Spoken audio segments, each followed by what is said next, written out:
Good evening. Calling the Board of Selectmen meeting for January 23rd, 2024 to order at 6:31. First thing we have to do is approve minutes from regular meeting held on January 9th, 2024. I move that we approve the minutes from the January 9th meeting. Second. All those in favor?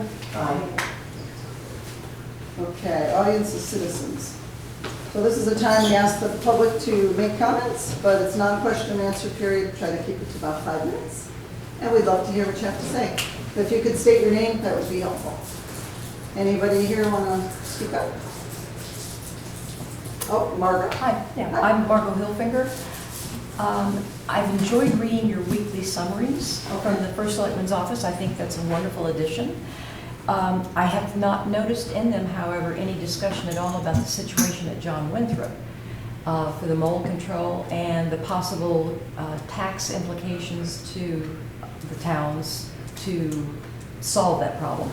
So I'm just hoping that at some point in Board of Selectmen meeting and Board of Finance that might get some kind of review or discussion, because I think people in town are getting very concerned. So just a suggestion to include that at some point. Thank you. Thank you. And you, sir, back in my hand. Sure. Hi, I'm Bob Ginder. I live on Kirtland Street. I don't have the opportunity to come here very often, but that's one of the things that I wanted to talk about, is we used to do online meetings and we stopped that. And, you know, the world is a changing world. You know, technology is there. It doesn't cost anything to have an online meeting. It's easy to do, easy to put on your agenda and send that out. You know, I haven't set foot in my office in 4 years. Most of my friends, I have 2 friends who go into an office.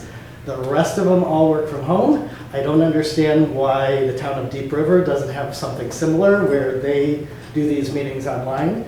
These people shouldn't be here. There's still a pandemic going on, whether people believe it or not. My manager just had COVID. There's many, many reasons why I think you should do online meetings. So I would like to ask you for the 3 of you to vote on that and start doing online meetings again like you used to. The other thing is kind of along the same lines. The recent vote that you guys had in December, there were, I believe, 380 people or so who showed up to vote.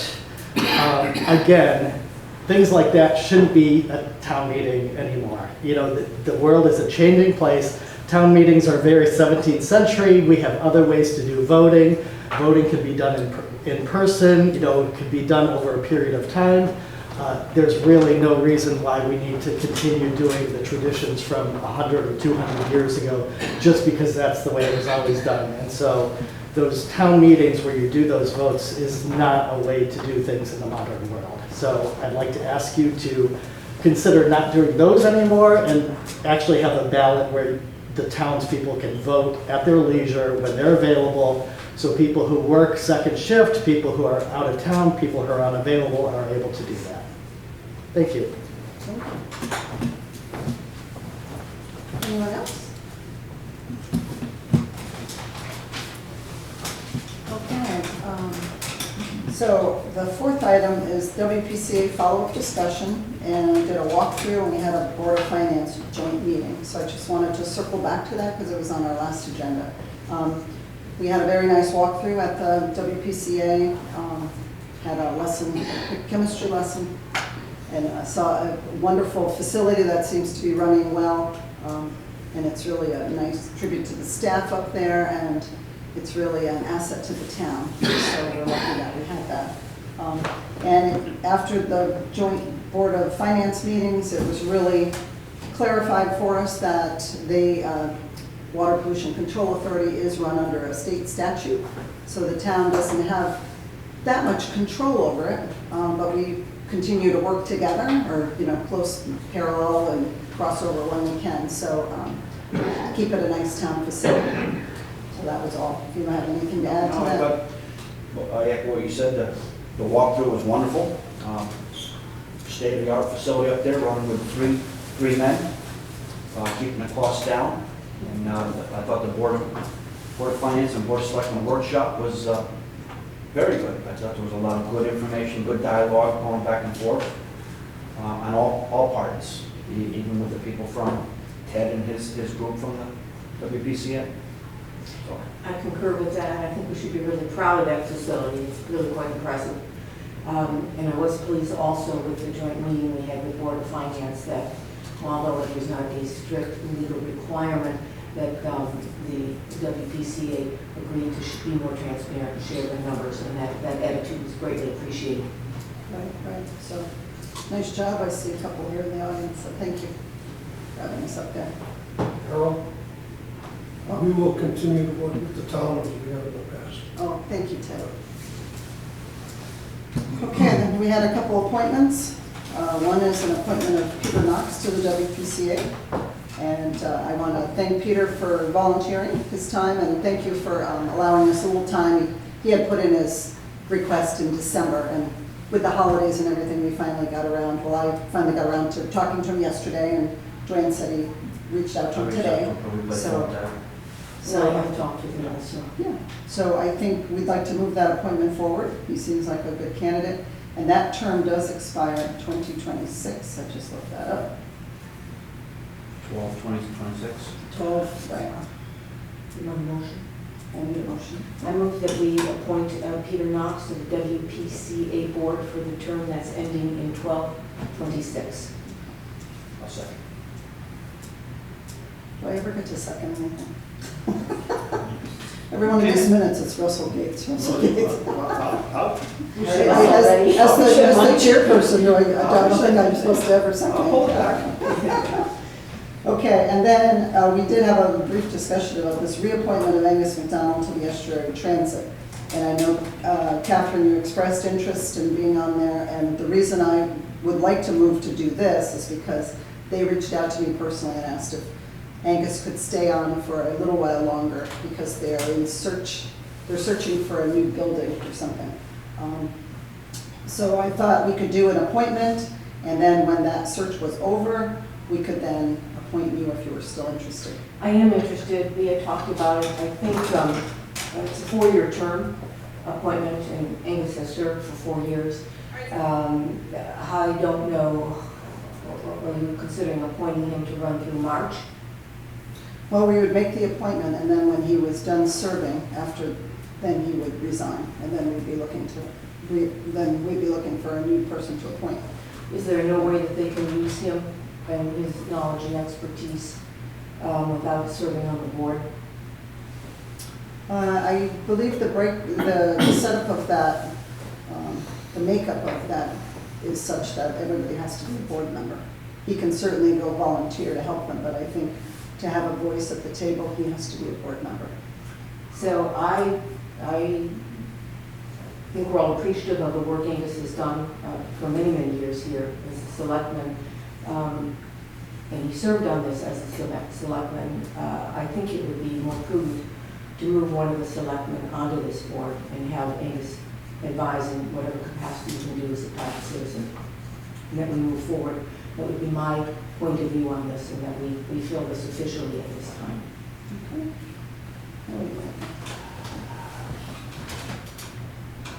They're asking for his expertise. I'm not looking forward to put him on it for 4 years. Absolutely not. He's served it well, but it's time for one of us to do it. But if their window is 3 months or 6 months, I would have no problem moving him forward for that for 3-6 months, but no more than that, or until they find their building that they're looking for.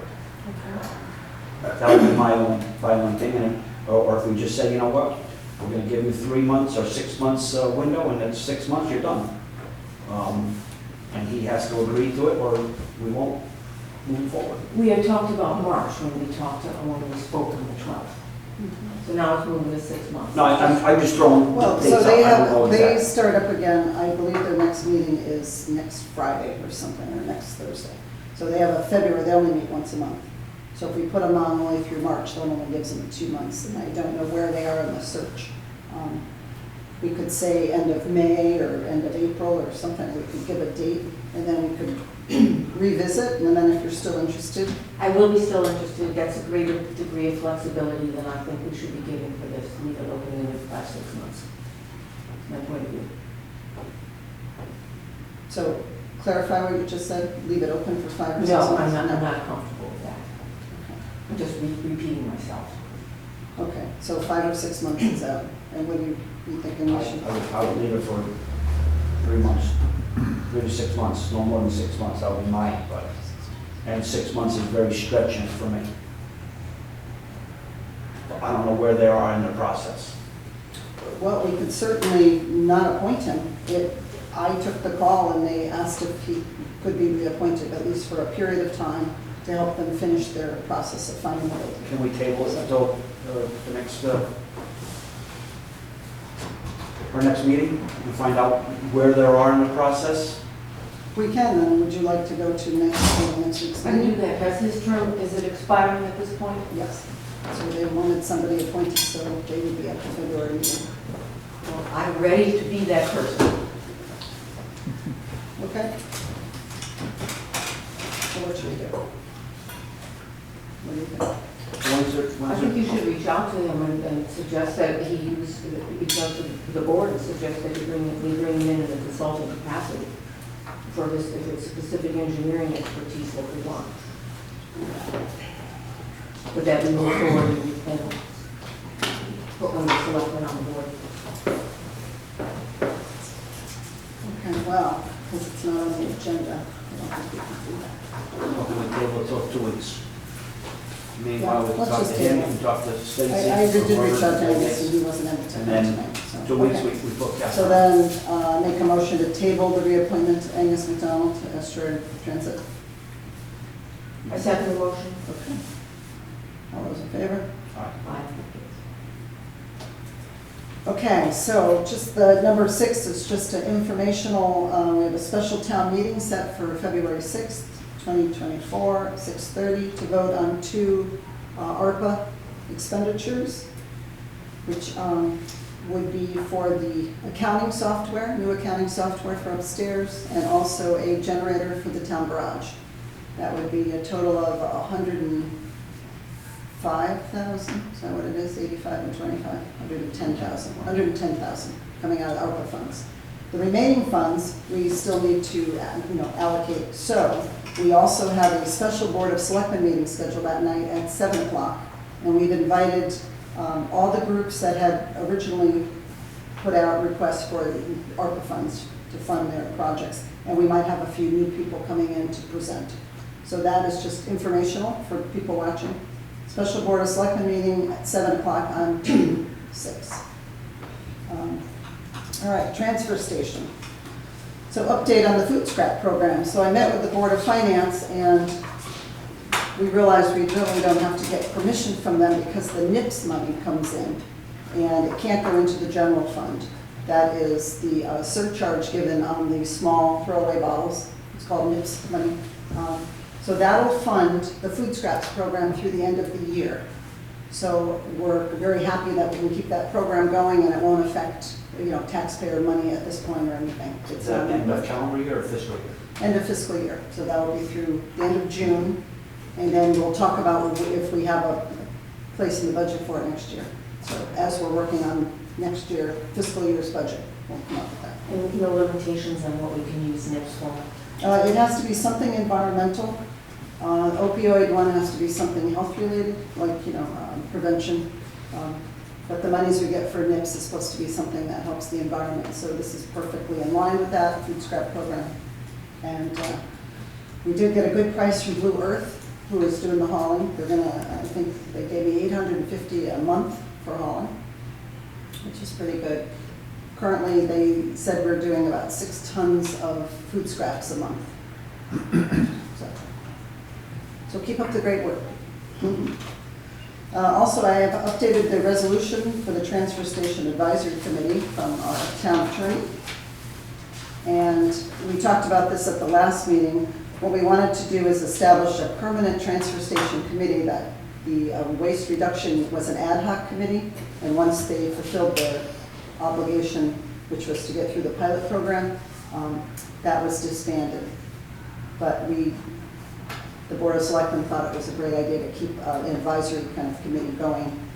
So this resolution would put that committee in place. And I think I read it into the last minute, so I won't do it again, but it would be made up of 7 members, residents of the town, to serve 2-year terms. And then they would report to the Board of Selectmen quarterly, or if, more often if necessary. So, I move that we adopt the authorizing resolution for the transfer station committee, okay, as worded here. great. I know, we don't have to read it again, but it'll be on file, of course. Okay, Are you going to second it? I'll second it. All those in favor? Aye. Any discussion? I don't want you to feel left out. Okay. So I think we were going to break into an executive session, so I'll take a motion for that. But then I had put audience of citizens on here. So do we want to scrap that or like remove it? We were thinking we'd run out of time to come back because our meeting tonight is followed by the Board of Finance meeting. So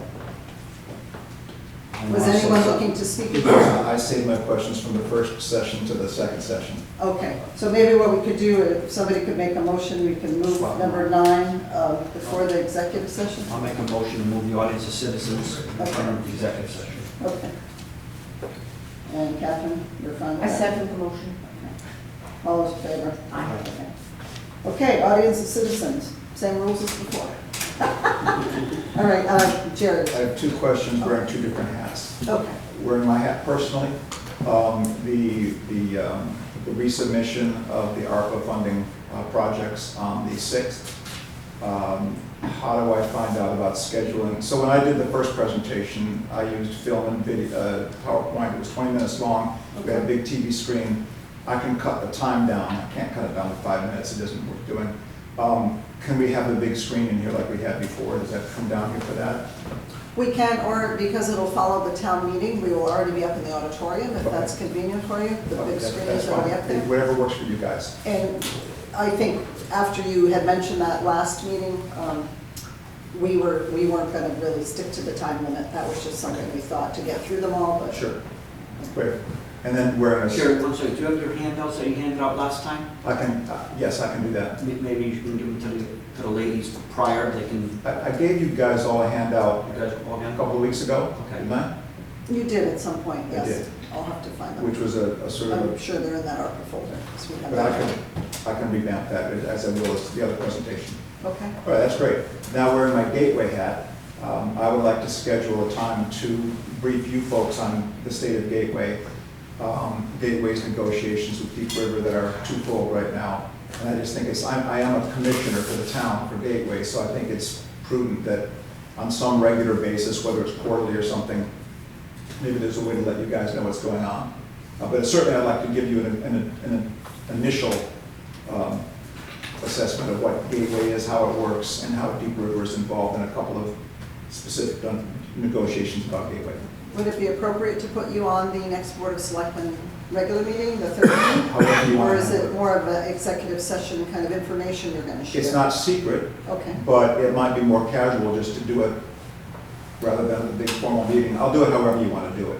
I would be showing you some maps, which I could do either on paper or on a video screen, and just, again, show you what's going on. It doesn't have to be super long, maybe 10 or 15 minutes at the most, Okay, and answer any questions. okay. Then we can talk about a date, and maybe that wouldn't be most appropriate for Yep. when the camera's here or something. Okay, all right. Yes, Bob? I brought it up back in December, it's been about a month now, about the tires, what we charge and what the hauler charges. Is there anything going on with that, or? I kind of did a little research, and I think the state was going to change something with the cost of tire recycling. So that is what I was told by some recycling person, so I'm still looking into that, but I appreciate that information, as we all do. Okay, and the second part is, seems you're gonna keep the food scrap going. People are asking us for more green bags, which we have nothing out there, or? I'm going to get together with a couple of the sustainable folks to see how we should move that forward and talk to Blue Earth, who's hauling the scraps. because, Because that's working out, and like with the recyclable boxes, we're pulling those, about 4 of those a week. You know, the cardboard and bottles, cans, newspapers. So those are filling up, people are getting a lot better. And we also asked Nancy Sunday when we see her, she's repairing her display she had for the plastic for the benches, yeah, so we can get that back. That was very oh, wonderful. educational. Glad to hear that. Yeah. That sustainable group worked very hard in the ad hoc committee to educate, so it sounds like it's paying off. A lot of people are recycling. That is They're great. doing a lot better. Yeah, good. Anyone else, audience and citizens? Yeah, just real quick, that reminded me about displays. Kathy and I will come in and do the time capsule display within the next couple of weeks. If that suits you folks. Awesome, thank you. Okay, well, thank you. So I need a motion to go into executive session. I move that we enter into executive session at this point. Second, okay. All those in favor? Aye. Okay, and we're going to move into executive session at 6:52.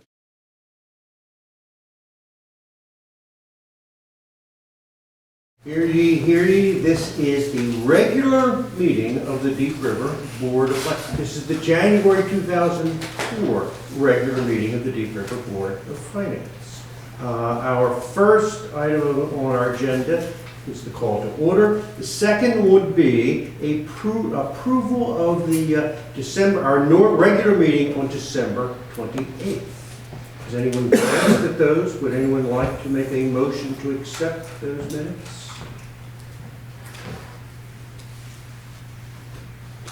The phrase is so moved. These are the ones that Carmel did. Oh, this is the one that Carmela did, that is correct.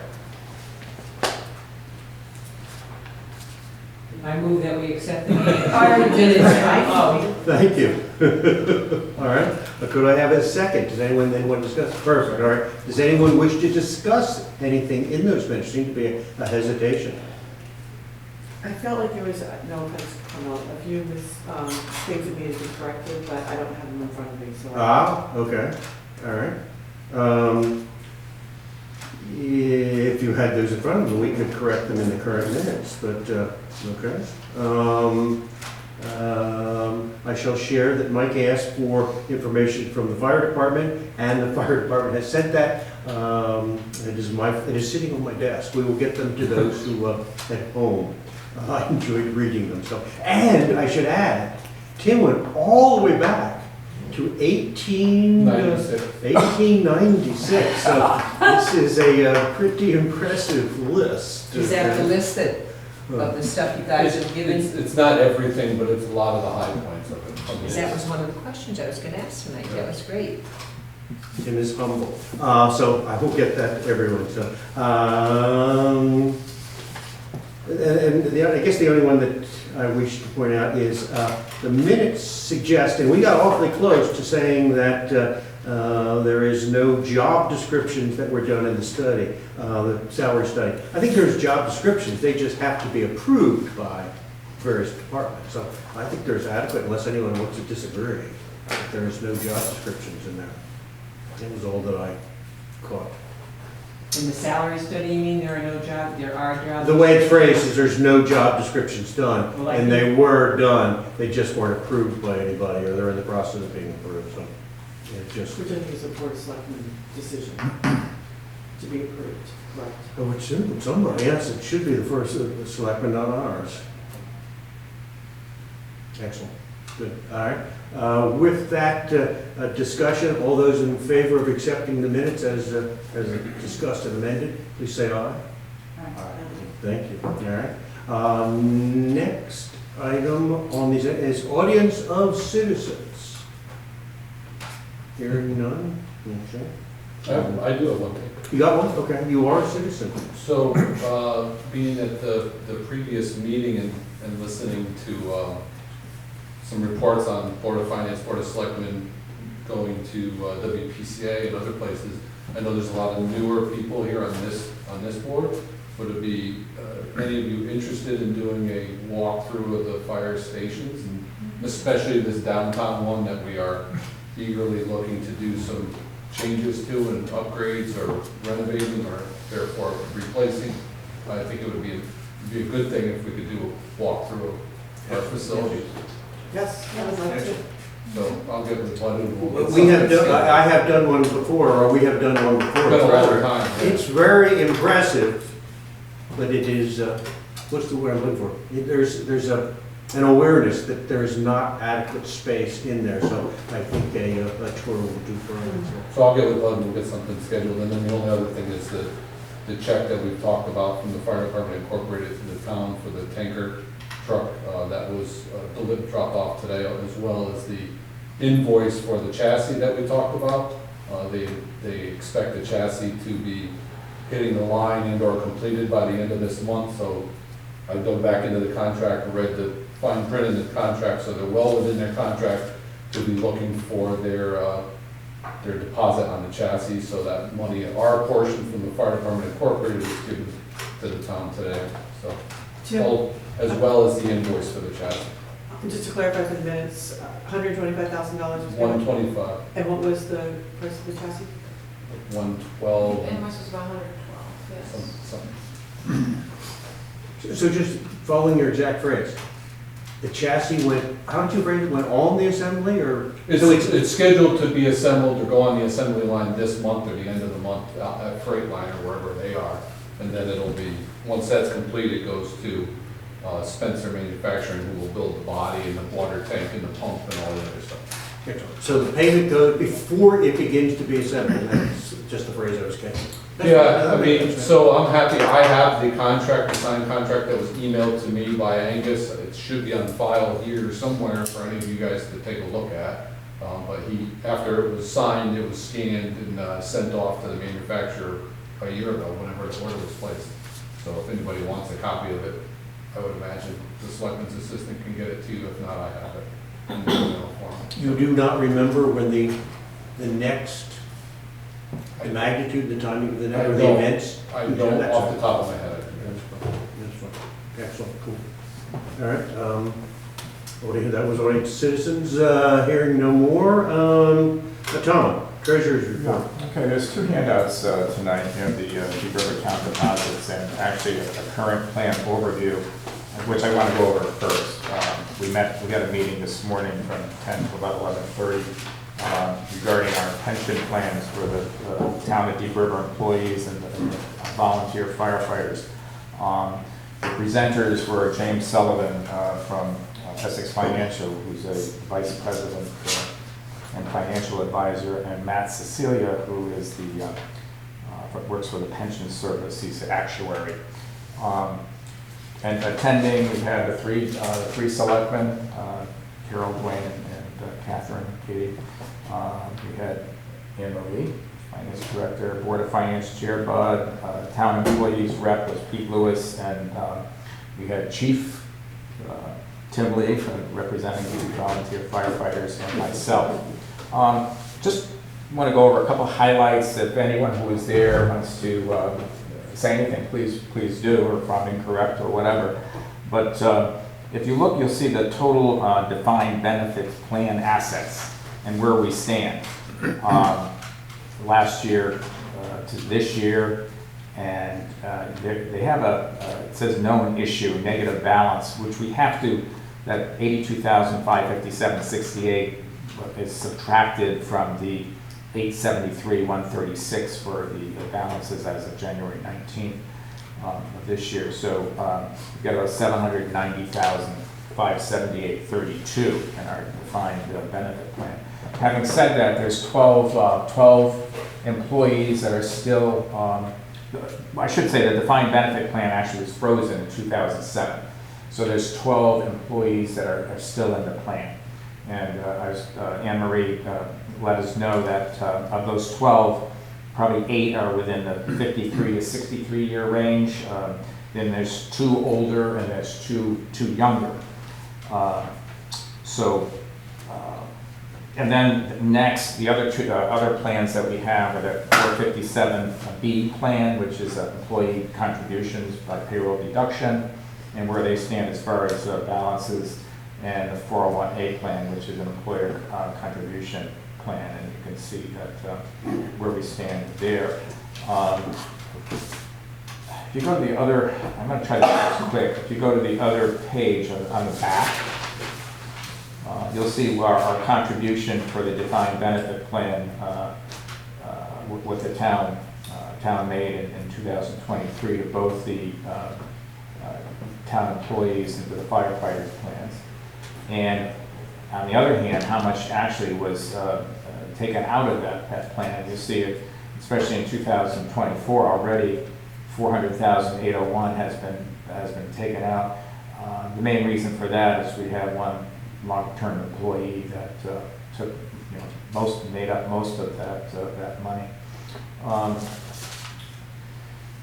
Another thing that was actually brought up as far as our funding of our town benefit plan and the firefighters plan. Right now, the town benefit plan is funded about 34%, 33.96%. Firefighters is at 61.75% funded. Having said that, last year, on July 1st, 2022, we were only 22% funded for the town benefit plan, but due to a strong market environment, it helped raise the funding percentage. So the town has until June 30th this year to make a contribution to the plan for this fiscal year.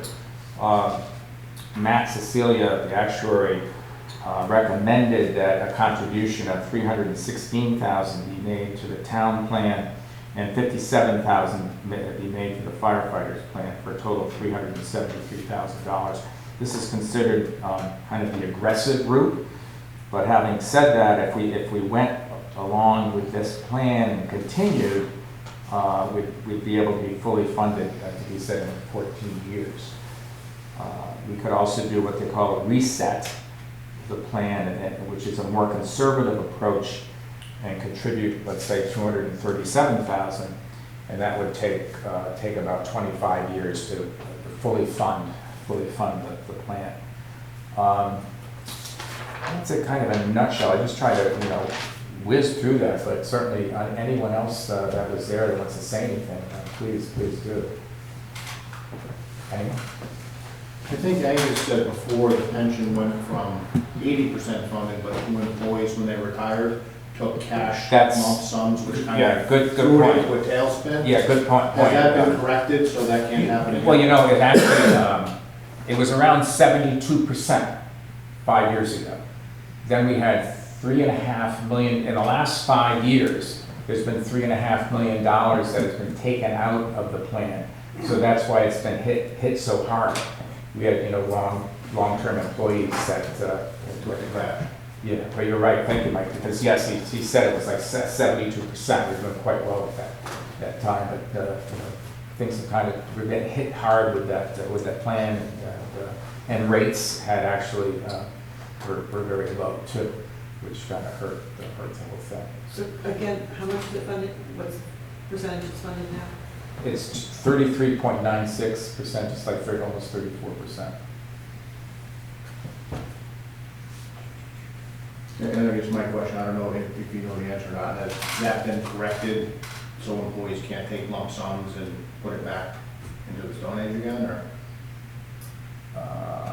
There's been no change to the pension plan agreement, so. There would be Right. Well, next time there's even negotiations, maybe that can be brought up. Let me see what answer your question. When an employee retires, they pull money out of that plan. Not lump sums, It's the option they got. Right, and my question was maybe contractually down the road, maybe that option can get changed, so it doesn't go down to 15%, and that's not forbidden. But if two employees knock it from 72 down to 22 or 26, that's a pretty big. Oh, last year it was down to 22%. So yeah, but he just And said that's just for two employees. Right. What if we had 5? There was more than 2 in the last 5 years. there was well, he said there was $3.5 million. That yeah, so I'm not sure. That was more yeah, than 2. yeah, more than 2. He said 2 at the meeting. No, I had even more than two, because we got $3.5 million that was hit, and certainly, How many years of service before they can eligibly take retirement? it depends on their union and what their position is, correct? What are the firefighters, how many years do they have to serve? They could start, go home to, I think they could start at 55. And you have to be in there for at least 20 years? Is Yeah, it? there's a whole, I don't know how that. Yeah, and what'd you say, there are about 20? Well, I'm not knowing the employees, because those are the rules, I'm just saying if 5 years from now, 10 employees decide to leave and take lump sums, then what? Yeah, that's an issue. Yeah. Well, remember, most of those employees are going to retire soon. That was Tom's introductory phrase. The defined benefit plan is stopped in, what was your opening phrase, 2007? 2007, that We've all was gone frozen, through it was the, frozen then, yeah. You're right, it's a union contract, I'm saying maybe next time for negotiations in town. Right, so it doesn't bankrupt that.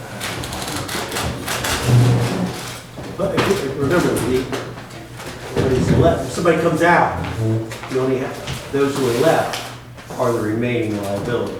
So the math is on the remaining liability. Some of it is the mechanics of how you determine a pension plan. It is done on a present value basis.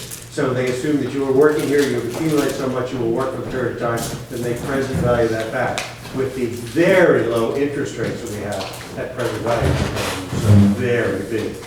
So as interest rates are larger, that number is smaller. Well, I understand how pension systems work, I'm just saying when you have employees that are playing by the rules and they take lump sums and cash out, they will be sent a lot of pension funds into tailspins. He said we have 8 employees or between 53 and 63, so does that mean what? Tom kept mentioning, oh, actually, it's, in the raise, in the rate, yeah. We will eventually have 2 employees on that plan. That was my question. Should we, I'm sorry, folks, that was my question. Should we be closing this plan down? But anyhow, to be determined, as they say. It was definitely an eye-opener, and hopefully we can look at this, a few more times during the year, 3 or 4 times during the year. I just reviewed what happened today at the pension program we had. I don't know if any of you had anything to say regarding that. I just kind of did highlights from the whole thing. You probably covered it. It was just very sobering to see the level we were running at. Okay, so now I'll go into the Deep River County Deep River deposits.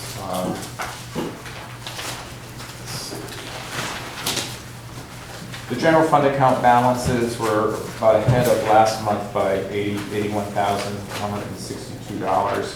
If you look at the top, the general fund, the balance of $653,667.10. We're now at, Anne Marie just gave me an update for the last 2 days. We've collected another $386,762 through tax revenues. So we're at $1,040,403. So having said that, by the end of the week, I'll be making another significant transfer from Citizens to our money market account that we have at Liberty Bank, where we get the 5% interest. I'm sorry to interrupt you, that number does include $125,000. Oh, it does, okay. Oh, okay, I'm sorry. Most of that is from the taxes. Thanks for that. Just going down, let's see, well, I'll just start with the capital improvements borrow account that we have under the general fund. That interest remains at 3%. It's a holding account, which monies came from Dime Bank for one of our loans for $1,425,000. We're now at the balances at $1,059,055. So to date, the amount dispersed has been $365,948. So it's kind of where we are there. And that rate at 3%, by law, we can't exceed that. Whereas other rates are coming in at 5%, we have to stay at 3%. That's by law. ARPA funds. We have a balance of $662,693.61. The original amount that we received was $1,314,908. So we dispersed $652,214. Last month, $7,150.21 was dispersed from that account. So I know I read where you're going to be having a meeting, I guess, of different Yes. organizations Yeah, that 2 to 6, yeah, to come in and. give a presentation. Give a presentation. I made 5 wire transfers during the month, 20,000 from Citizens Bank Community Fund to the Liberty Bank Community Health Fund Committee, which is a new account, and that was for $20,000. If you look on actually the deposit report, you'll see there's only $19,982.75 in that account. Well, I checked into that, $17.25 was the cost of new checks. So, is that you, Jackie? That was me. Okay. And then we made a $100,000 transfer on the same day. That was done on 12/26. Citizens Bank Community Fund to Liberty Bank Community Health Committee money market account. We're supposed to be getting 5%. When I checked the other day to find out, or Monday, we'll check to find out what our interest rate was, they said 3.45. So I checked into that, and I said, you promised 5%, and they said, oh yes we did, didn't we? So they're making a change. In fact, if you see the balance there, 100,103.88, that is reflective of the 3.45% that 103.88 interest received. So they're going to be backdating that to when the account was opened on 12/26 and recalculating the interest and bringing that up to date. And then I made 3 other transfers, one on 12/26 for $750,000, one on January 3rd for $700,000, and one on January 12th for $500,000. So those 3 totaled $1,950,000, and they went from, all 3 of them went from the Citizens Bank General Fund to the Liberty Bank Municipal Sweep Money Market, where we get the 5% interest. Our ECS monies, the Education Equalization Grant monies, again, we had 3 allocations this fiscal year. It goes from July 1st, 2023 to June 30th, 2024. Our total received, I think it's $1,196,000, something like that. But anyway, we did receive on October 31st, we received $417,411.50. That's 1/4 of the amount. We're going to be receiving next Wednesday another $417,411.50, which is another 25%. And then the final payment will be due on 4/30/2024 for $834,823. So, 1668. That's what we get from that. 1,668,000. Our total balances, if you look at the bottom, we're $64,670 ahead of last month. And just finally, upcoming bond issues. We have 5 bond issues, and the total outstanding debt of those 5 bond issues stands at $5,317,865.46. We have 2 that are actually coming, where payments are due. One is actually coming due next week. That's a monthly, that's for the sewer construction bond, the Clean Water Fund project. So every month we pay $16,914.76. So when we make that January 31st payment, we'll be down to $446,211.88. The original amount was $3,375,000. So we've got 26 payments remaining that actually will mature on April 30th, 2026. And then in February, we'll be making an interest payment. That's our capital improvements borrow that that Dime Bank holds. That was for $1,425,000. We've made 2 principal pay downs on that. And the balance now stands at $1,235,000, but we have an interest payment that's due on February 15th for $20,068.75. So, and those both are paid by checks. Some of them come out of our debits to our general fund, but those two are actually paid monthly, and come out of we pay by check. So that's about it. Unless you have something else you want to ask. Tom, could you just repeat for us, how much is our debt service, our debt payment cost running us a month? And you gave 2 years, when will we be free of that? Of which one? If you, bonds? On the bonds. Well, I'm not tracking fully, and I'd love to get a sense of what is it a month on the bonds? When does that free up so that we get relief it's from not that? every particular month, at different times, you know, they're paid different times of the year, actually. And we've got the 5 bond issues, so the sewer bond, like I just said, was originally the $3,375,000, and that's now down to $446,211.88. We have the, let's see, the Kirtland Street sewer project. That was originally $2,910,000. That's down to $2,591,871.96. So that's due in December 17th. We'll be making $118,379 payment. That's for principal and interest. The third one is the Kirtland River Street Sewer Project expansion. That was for $605,000. That is down to $544,781.62. We pay $23,099 a year. That's principal and interest. So we've made 7 payments. We've got 33 that will remain. The fourth one is the capital improvements borrow, which I just brought up, which was originally $1,425,000, and it's down to $1,235,000. So we made two $95,000 principal payments on that. So it's like $180,000 a year in principal. And interest, that one is actually, we pay interest on February 15th, and then on August 15th, we pay a principal and interest payment. So that's paid twice a year. And the last one is the capital purchases with Dime Bank. That is our most recent one, $500,000.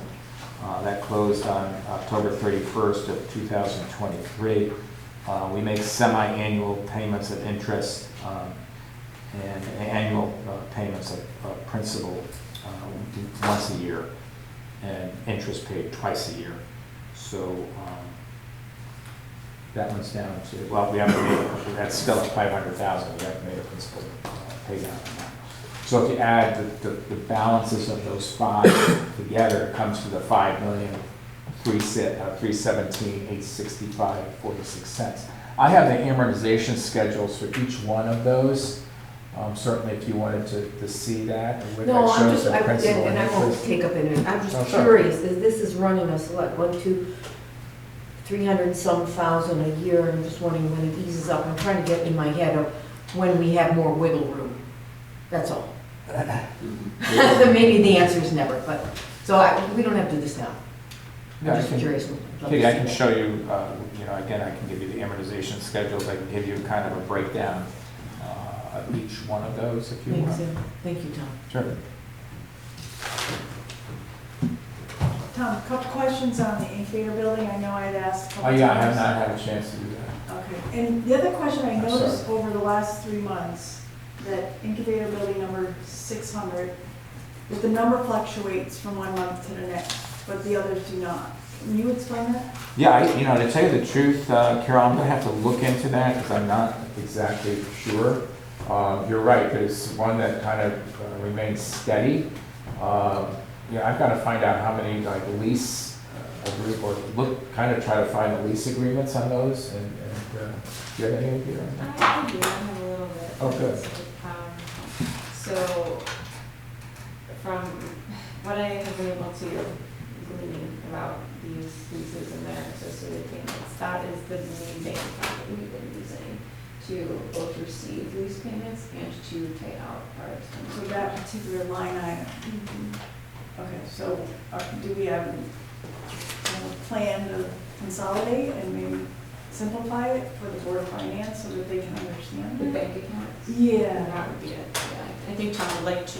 Yeah, that's what I'd really like to do in that case, and the only drawback I have on that, I have to find out again if we're allowed to pay, receive interest on that. The way they were opened up at Liberty, when I checked with Liberty, they were nonprofits, and so set up as nonprofit accounts, so generally they said you don't get interest on those.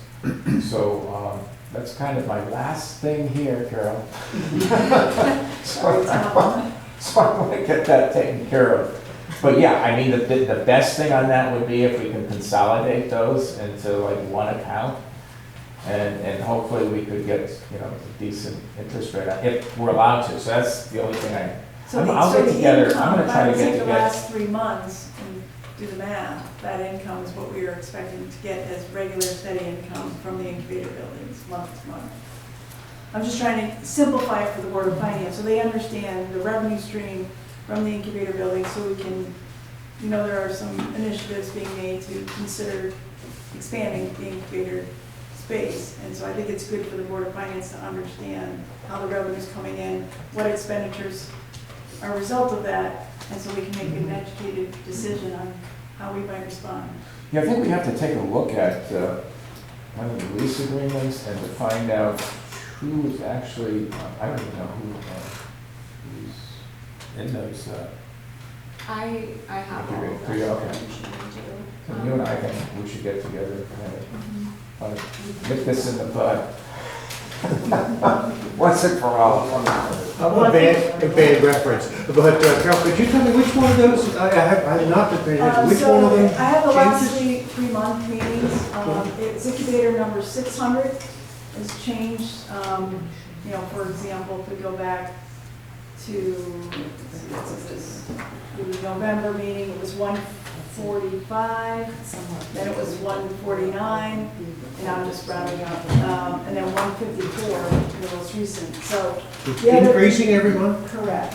So my guess is that's where the revenue's that's the bucket it's being put in as it's being added to our, At least some of it, yes. but the other ones don't change. So my question is those other incubator buildings paying rent?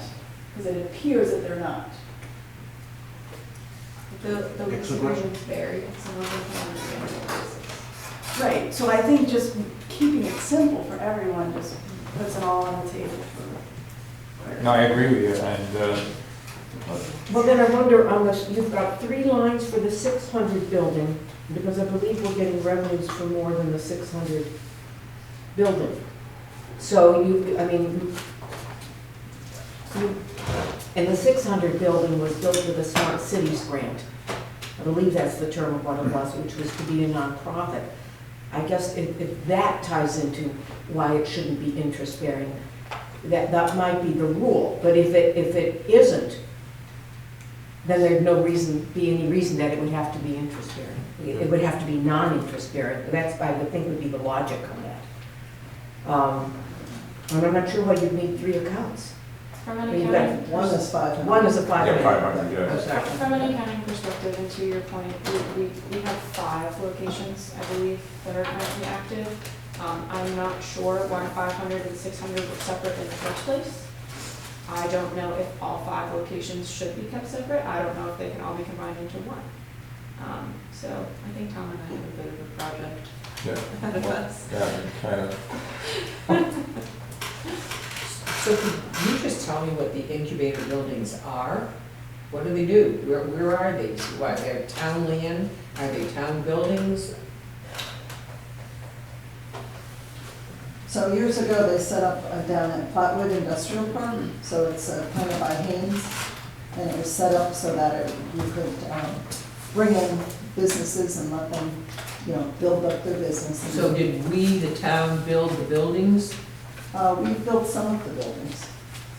And so it's a series of, if you go down there and drive through, you'll be impressed. There's a lot of interesting buildings back there, or businesses.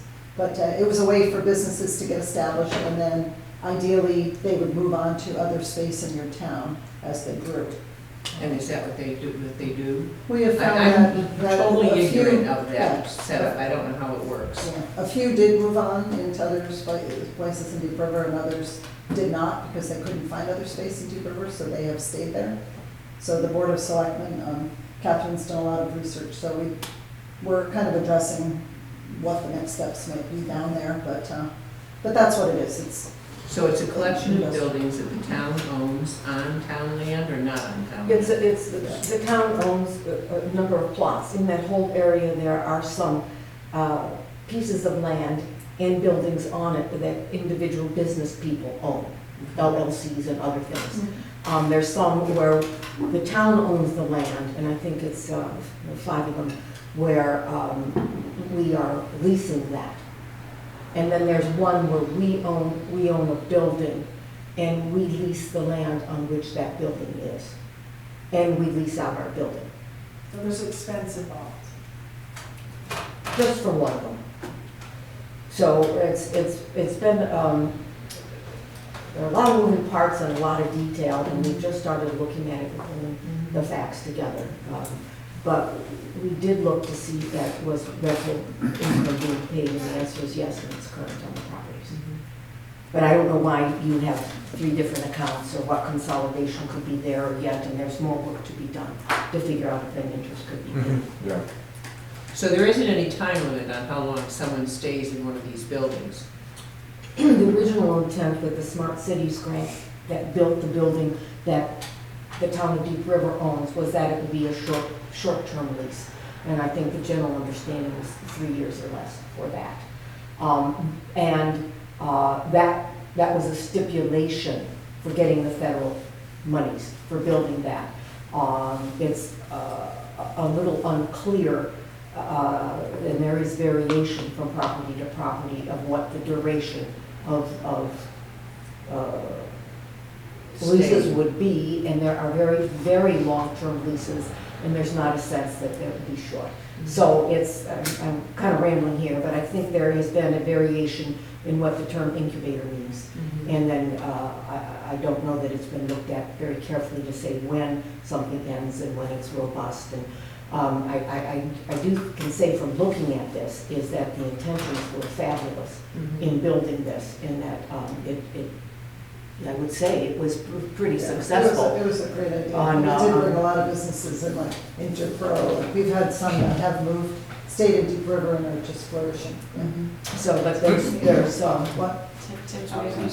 Oh, and Tim, I guess we talked, we were like, you were I was one of the I started great in one of the success incubator buildings, in a small space, went to another space, and then moved out and built the building we're in now and leased the land from the town where we are now.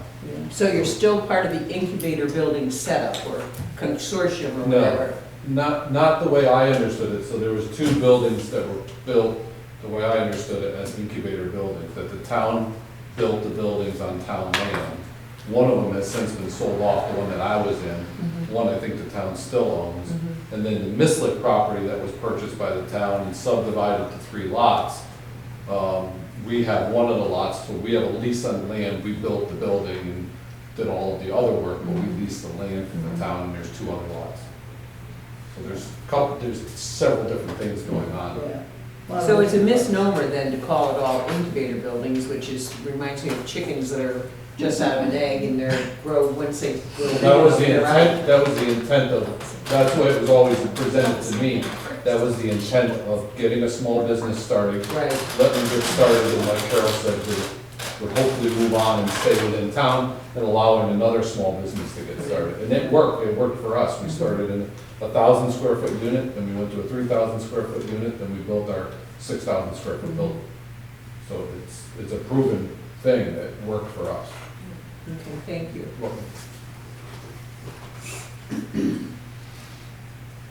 Excellent. Well, and good eye. Good eye. Must have been looking at it for years and never did that math. Thank you. All right, Selectmen, you are still with us. You have not adjourned, and I'll leave that to your discussion, but we'll talk about some of your recommendations. Sure, well, I just wanted to give everyone an update.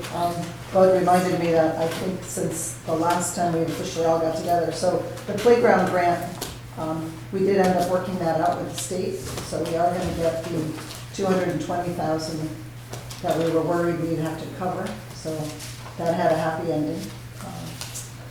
And should someone be thanked for that? I mean, you sort of told me that Norm was a major force in that, or do you want to mitigate that? You know, we don't know. Emery and I, when we exchanged, kind of went over our little notes, we think maybe it was just us doing it. Even better. Because we're on camera, yes, Norm was very helpful. Much better answer.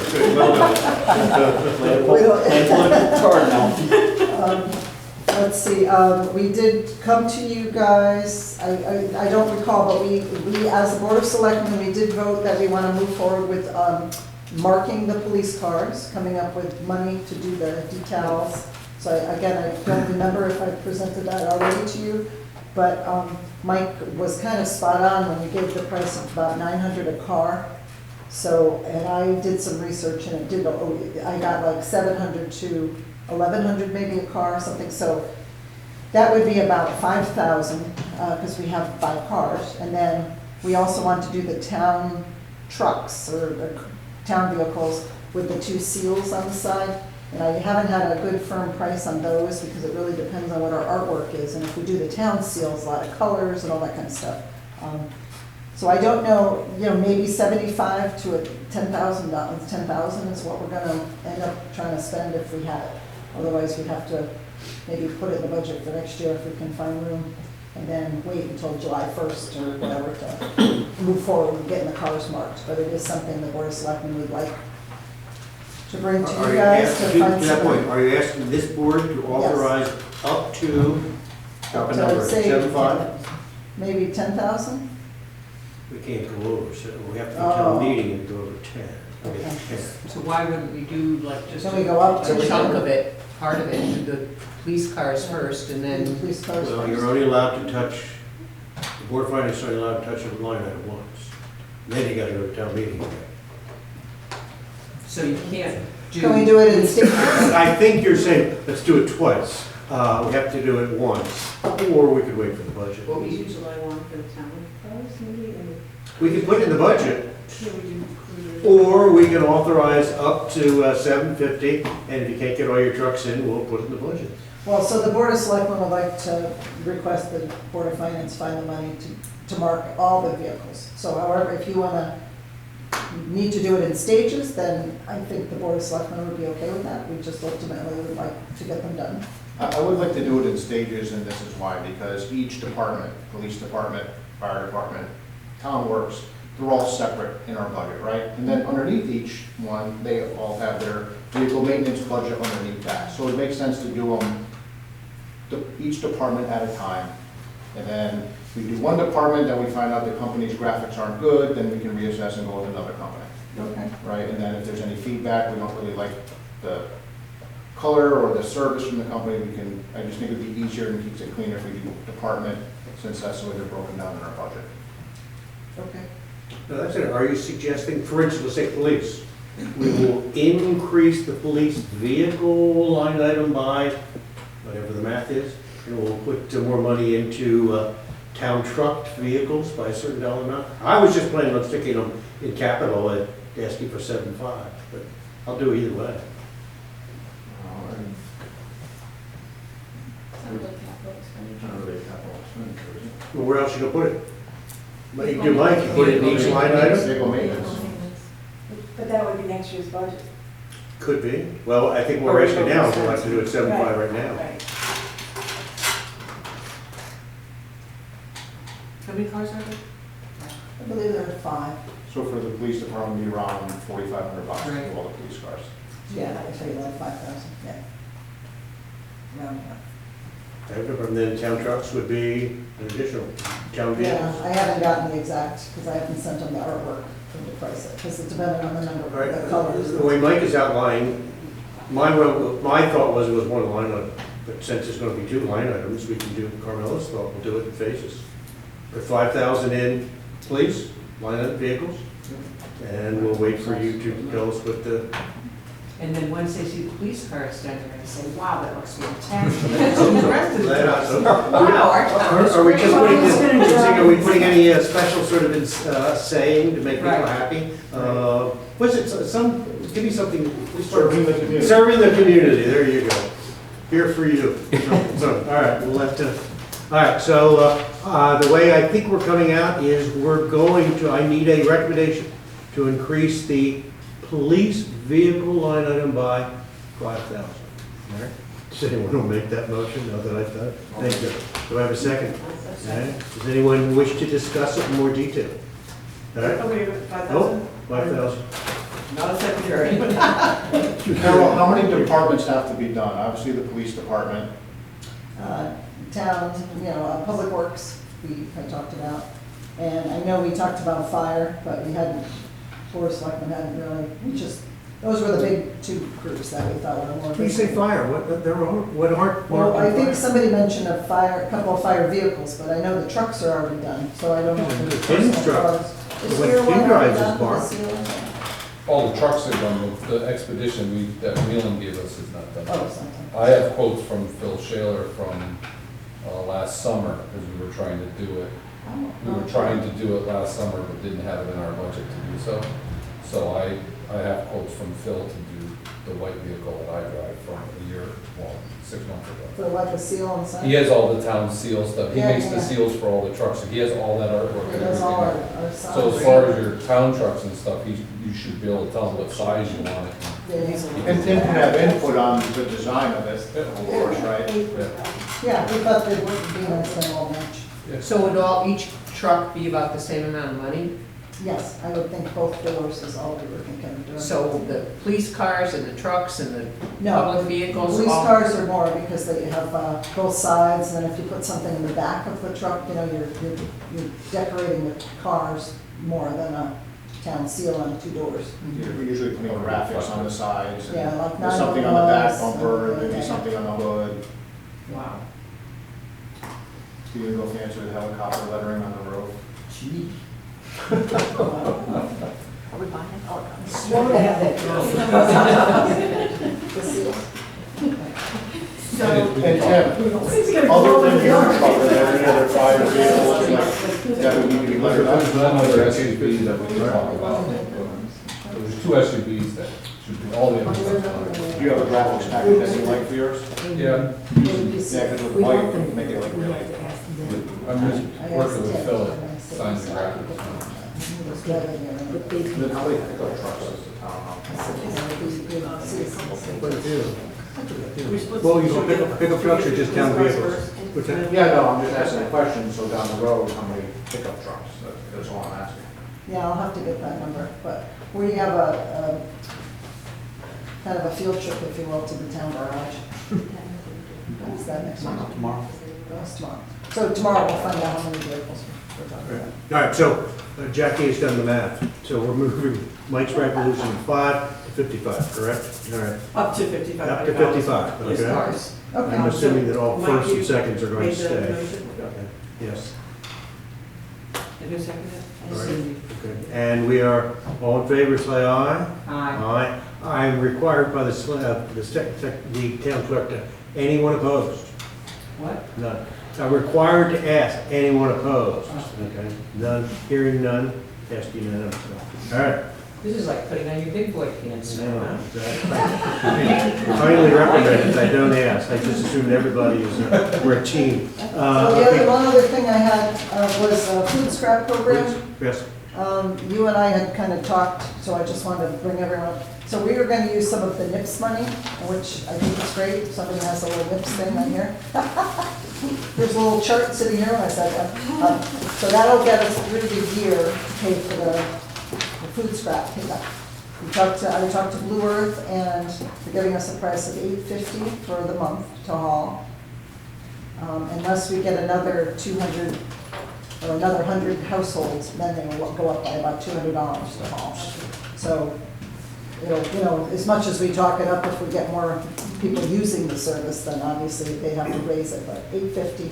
So I think if we, starting February 1st, we're now with the pilot program, so then we will start paying $8.50. That'll get us through the end of the fiscal year, and hopefully we can. I gotta slow you down. Yep, go ahead. And we'll come to the same spot. Okay. The question for the Board of Finance is, right now you have a grant for NIPS, all right? We could run this entire scrap program, food scrap, sorry, out of the NIPS grant line. I would like to see this incorporated into the budget, which would require us to create a new line item for food scraps of $4,500. The reason I wish to do that, I have an assumption, not positive, that we will wish to continue this program next year. When we stand in front of the town in May, I would rather than see we go from 45 to 10, 12, something like that, rather than to 0. Does anyone care whether it's in the budget or goes through the Are grant? you talking about the scraps, or are you talking about the NIP money, or both? I wish to bring it into our budget as opposed to running it through a grant. Yeah, I'm following. Because Which will otherwise, require when the we Board of present it to the Finance town, it goes from to 0 tolerate to 10, everybody's got some. and we're ready to license create expenses. a new line item for 4,500, is that what I'm saying, it's gonna work? 45 or more? What do you think the cost of this February, is? March, April, May, June, 5 times, 5 times 850, so.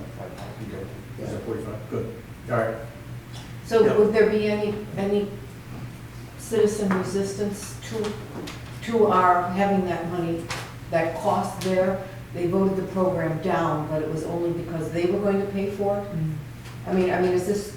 And that's one of the reasons I want it in the budget, in case that subject does come up. Right now, we're offsetting it with a grant, so there's no citizen money. And the grant expires when? February Which grant? 1st. The one we're operating off of now. End of this month. End of this February month, so the Yes. NIPS money is going to fund it until, 1st. End of fiscal year. End of the fiscal Okay. year with DIPS money. But I think, Catherine, I heard what you said, and it seemed to me the general consensus of all the angry mob, if you will, or the great public participation was, they wanted the food scraps to continue. Everybody seemed to be, they didn't want to pay for trash bags, but they loved the idea of the food scraps. So I don't think we'd get any real pushback. Well, we might get a little, but generally speaking, people were in favor of that program continuing. and do people, this is perhaps not the right question, but does the general population even know that we collect NIPS money off of bottles, those little bottles? Well, we've published it a couple of times. It was in one of our newsletters, I believe, but I did put it in the Selectmen little news that I've been doing on Fridays. So I'll give you the information, so. Because that seems like a good way to use that money for all those little bottles get thrown all over the Oh, yeah. road. Yeah. It has to be something like environmental. It's kind of earmarked to do something to help your town pick up litter or something like We that. can sell more of them, we can increase our revenue. For their 10 cents now. Board of Finance has an obligation to do my NIPS, that is exactly, yes. I know you don't like to mix things, but I know you said before you don't like to mix things, but the way I look at it in simple terms is we save about 6 tons of scraps a month. And if we pay the tipping fees on 6 ton, it's $116 a ton, times 6 is roughly $700. It's gonna cost us $850. Yeah, and So that's- the way that's I one look thing. at it, It's simple still cost math, the town, it's still gonna cost cost the town. $150 a month to That's keep this correct. thing. I'm a simple guy. Yeah. Simple math. No, I mean, it's, And that's how I look at it. Mira came out with their new price for next year, 131 a ton. We went up from 116, we're now up to 131. So 131 times. That food scraps is 6. gonna, Yeah, yeah, that's what's gonna, $800 right there. 6, yeah. So I think, wait a second, it is not a cost savings. This is an environmental commitment, which I think is great, but it is not a cost savings program for us. It will, but now with the tipping fees going up, it's pretty much gonna be, so. Everything was, like, excellent, buddy, it's just, we're not saving money, good, excellent, good. All right, would you, you folks were there, several of us listened on, would you comment on Region 4? Whether That's right, Region 4 is school's going- exclamation point. So it sounds like they really want to push to get the kids back in school. They put all those options out, and we've all been going to the meetings, and the options, you know, the worst option was 57 million. But the problem is our school is too big for the school population, so then to get the state money, reimbursements from the state for any kind of grants, we really can't unless we make the footprint of the school a little smaller, you know.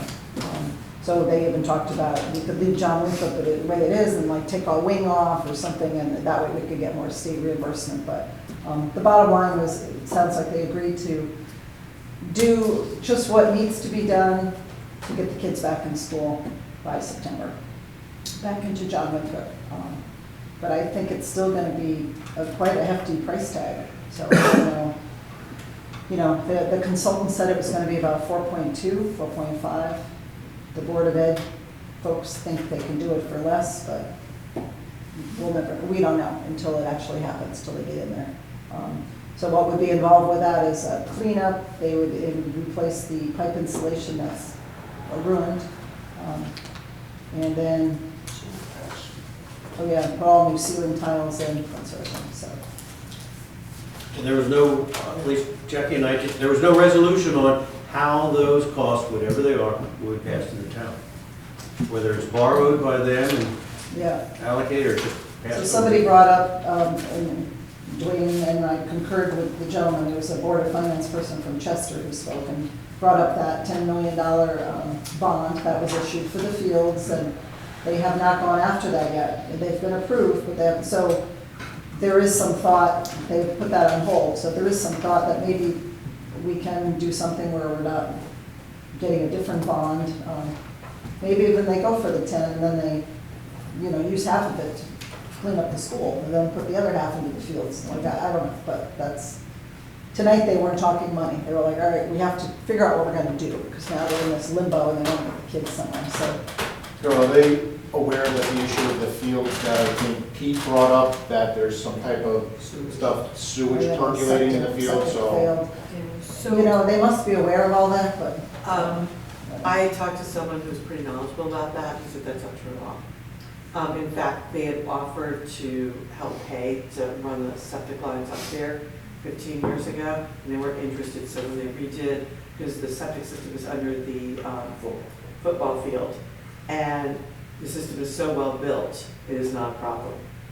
So it's not percolating up No. to the ground? Not according to the person I spoke with, who happened to be the facility coordinator, the building facility coordinator there for 20 years. And I spoke with somebody about it also, and they said, in fact, they have 2 septic systems up there, both functioning. Yes.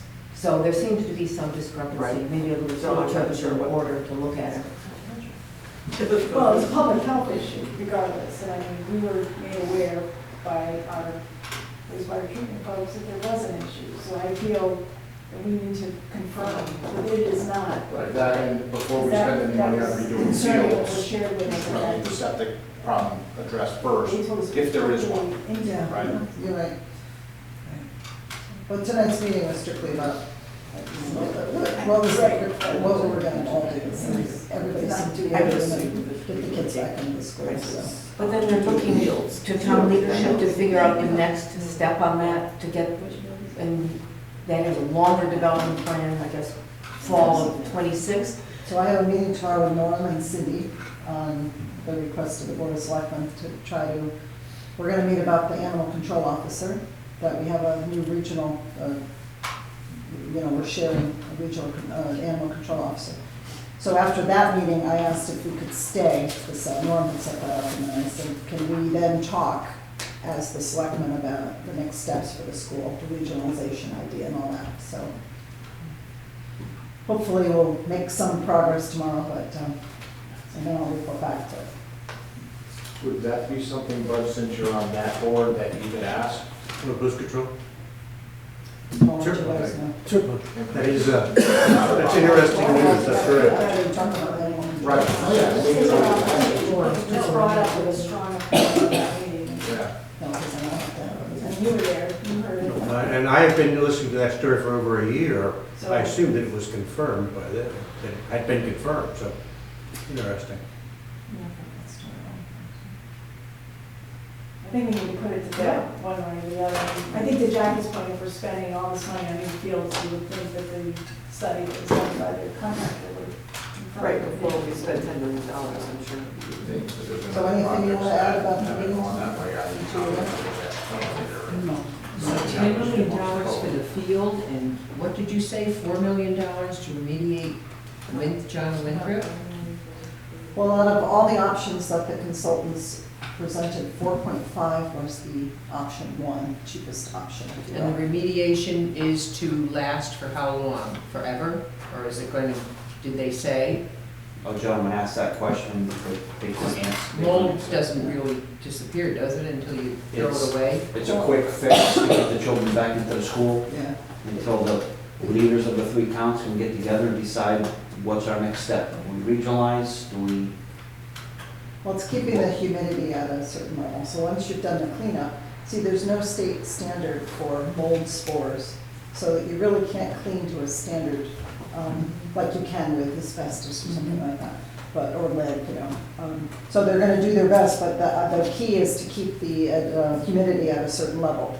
And then, right now it's really dry, the heat's been on, so right now the school's like in really good shape when you go in there. There's no, you know, mold that can be detected, but the problem now with, you know, climate issues and stuff is basically from April to September seems to be the very wet time.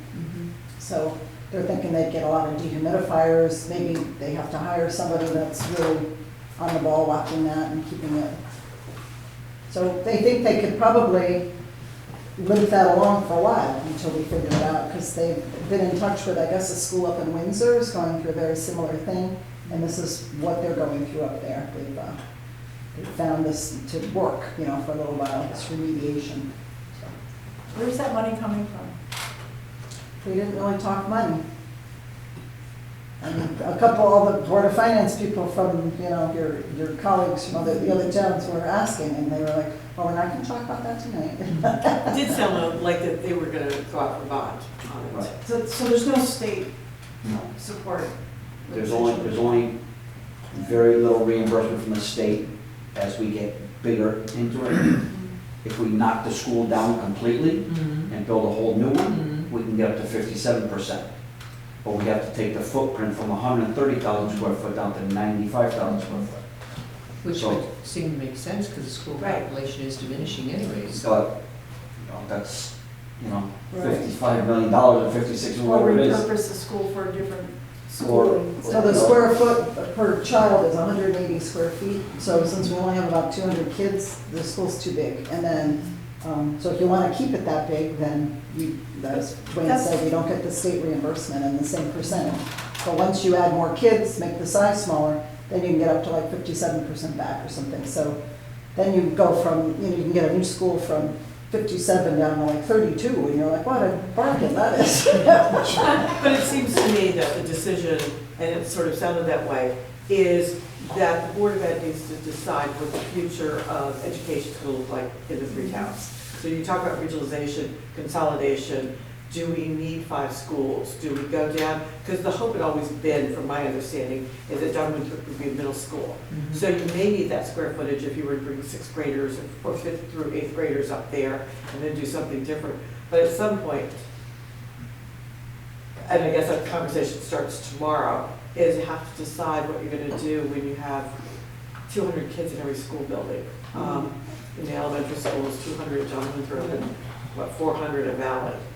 Well, one of the Board of Finance from Chester made a point that, so if you take a grade from his school, then they lose some state reimbursement over there, because now they have less kids and a bigger, like, you know, and it's sort of like a domino theory, you know. It's like you take one group to move it, and then that school looks pretty good, and the other school's like less kids, you know, so. So what I gathered is they want a quick fix, put a Band-Aid on it, get the kids back into school. Like Carol said, my recommendation was, don't do anything with the fields, take that money that we're going to earmark for the bonding there, fix the schools, and let's get the children back in, and then get into a regional discussion of what we're gonna do going forward. You know, we're trying to fix too many things, too many big problems real quick, and you can't do it. I don't think you can. But the main emphasis was, majority of everyone said, let's get the children back in. They had to deal with COVID, now they're dealing with this. Has this experience taught them anything at Valley Regional, having any concerns about mold in the future? I think, you know, at one point that came up in the last board meeting I went to where people were like, so one of the board members asked what the option 6 would be, basically, and the consultants hadn't presented that, and they said, you know, how about adding on a wing here at Valley, and, you know, like, I was nobody's thinking addressed more that. about mold Right, issues. but Yeah. then they said, well, we don't know what state Valley's in. Like, Right. you know, I think it was Rick Daniels that said, these schools were renovated like the exact same time, 20 years ago, whatever it was. So whatever John Winthrop's going through, we get all the kids up here and we settle in, and then how about if Valley needs a new roof in 2 years or something, you know, or mold, or, you know, like the HVAC goes up there, you know, so that is definitely a concern. And one of the concerns is that they, as Jackie said, they had a facilities manager up there for 20 years. He retired, they hired another person, that person didn't work out, and they never replaced that person. So you're letting buildings run wild. I hate to say it, you get what you pay for. It's unfortunate, but they should be worried about putting someone back in that position and funding that position to watch these schools. Because then, you know, watchful eye, are we doing the same problem next year? Sounds like there was strong consensus at the meeting tonight. Yes. And it's already in the supervision district budget to rehire a facilities coordinator to oversee all 5 schools. I'd like to see that really is the only thing in that budget, but it's not, they wrote in that budget, supervision district. You know, they've got preschool teachers in there and PK and all that It's up stuff. $1 million over last year. It's up $1 million. It's up $1 million. Yeah. 11% increase from previous year.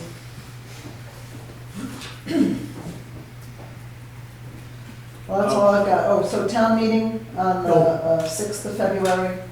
We're hoping to vote in the finance, Anne Marie's accounting software. Anne Marie's system. And then the generator for the town garage. And then following that, we're going to have a special board of selectmen meeting where other groups are going to present their ideas again for the ARPA funds that they're requesting. So if you all can come, that would be great. We really want to get the software approved. That's February 6th? Yes, it's a Tuesday. What time? We're going to do 6:30 for the town meeting, and then we'll follow that with the special meeting first. Carol, is there an update on a possible cost coming down the road for capping the capping that needs to be done at the transfer station? We still have about $1 million, which is what Jacobson had said. We did find out that we do not have that $500,000 grant anymore that was out there. But we are reapplying for that, and we're asking for more. So I don't know if the grant money's still available, but That was one of my questions, because that was mentioned at the last meeting. What happened with that grant? $550,000 grant from the Smith administration, where was it applied?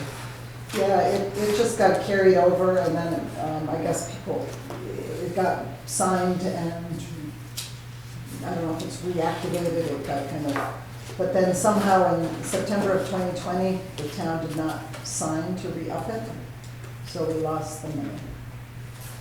So we found this out, so Jacobson helped me reapply for it, so we're hoping that they'll still have the money sitting there somewhere and it hasn't been spent, they'll give it back to us. We had success with the playground, so fingers crossed. I'm like, okay.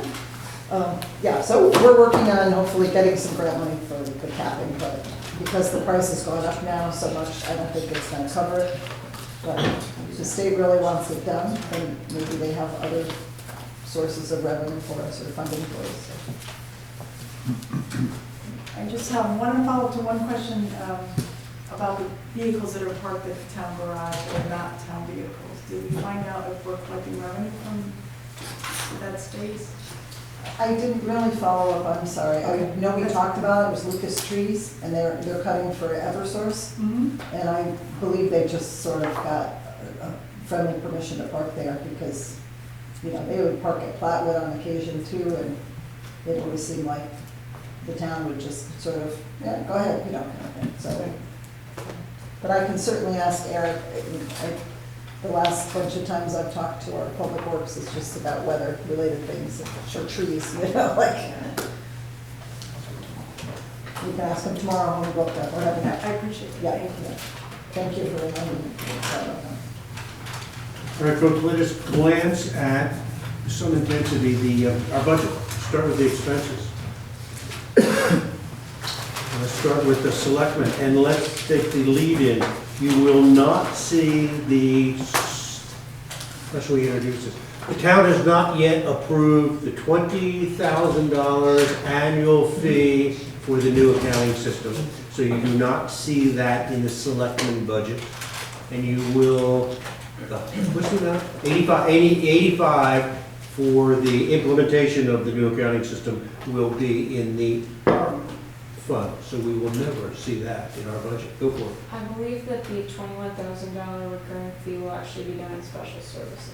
Well, you want to put down special services not under you? I have no problem with that. We I have- have no problem with that. There's a line in their public council website software. That's where our current accounting software hits. Oh, you want to put it down there? Computer support fee. Just above computer support fee, the county website software. Yes, I have no problem with that. Okay. Certainly a line item that sounds like it would fit. Okay. I have no particular care of that. All right, let us stay with the selectmen. Let me introduce a question, and we will get back to it later. I want you to glance at the administrative assistant salary. The administrative assistant, the prior incumbent has left. Prior incumbent had accumulated sick days, vacation days. Anything else we need to add to that? Okay. It is, and a payment was made to that prior incumbent. It is in this line. I'm going to hold the conversation, leaving 24% available in that line. There is a line that I think is a better place to place that and others. We'll get to that in a moment, okay? Emery, remind me. Actually, you and I have worked this out, so I know what you're going to say. Accounting consultants, we have 47,780 as the amount that we have incurred to get better at, tidy up our finance area, okay? You still think there is a small amount of work to be done, right? You would like to bring up, we have not got all of our bank accounts reconciled to current's a good day. What's the day? Oh, December, since we're in January? Okay. You would like, so I would like to tell the board we're probably going to see an additional 500, 600, 700 in there before we close this line out. That number gotten bigger since you and I talked before? You You gave me 1,500. I gave you 1,500? All right. Or is that high? All right, well, I mean, I think there's more money coming in this line, so we will not close this down. I haven't pursued that yet to see if that person is available to help us, but I do think it's risky not having our bank account, especially our general fund bank account reconciled to current. And if that person brings it up to whatever current is, you will work that reconciliation into your normal day-to-day work. Okay, sounds good. Cool. But before you go on a little bit, just a question. Do we now have a selectman's assistant and part-time clerical, and do we have an administrative assistant? Carol should answer that. They respond to her. I think Tina is gonna step up and try to fill that role. And what is Tina right now? Is she on one of those line items? I think she must be on, I don't have the budget in front of me. Selectman's assistant, I believe, is where she is. Okay, and that was Joyce? Joyce was administrative assistant, 57,000. And Tina is a selectman's assistant. 28,000. That's correct. That was John John And who's has the retired. part-time clerical salary? What was that for? Taking minutes? Yes, that's what it was put there for. We are looking for recording secretaries for your board and for Board of Selectmen. Correct. Anyone knows anyone that would like to do that? Please spread the word. All right, You see these minutes? Are we eliminating one of the positions, selectman assistant, or the administrative assistant, and they're rolling into one role? And does one line item go away? Good question. arguably, yes. But Carol's got a right to sort of set up her own office for a while. Yeah, I would imagine that that will be the case, but I don't. Too early to tell. I'm To be, prepared right to now be yeah. developed, to be determined. To be determined. Excellent. Let us then drop down, look at, we are in the, 7th month?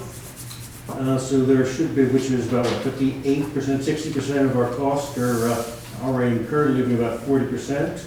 I guess that puts selectmen about where it is. It's that 70, it's the accounting consultants, which is throwing off the total of the selectmen budget. We now need to move to elections, which is exciting. If you note, we were aware when we put the budget together that the state was going to, I guess the word's require, right? Require early voting.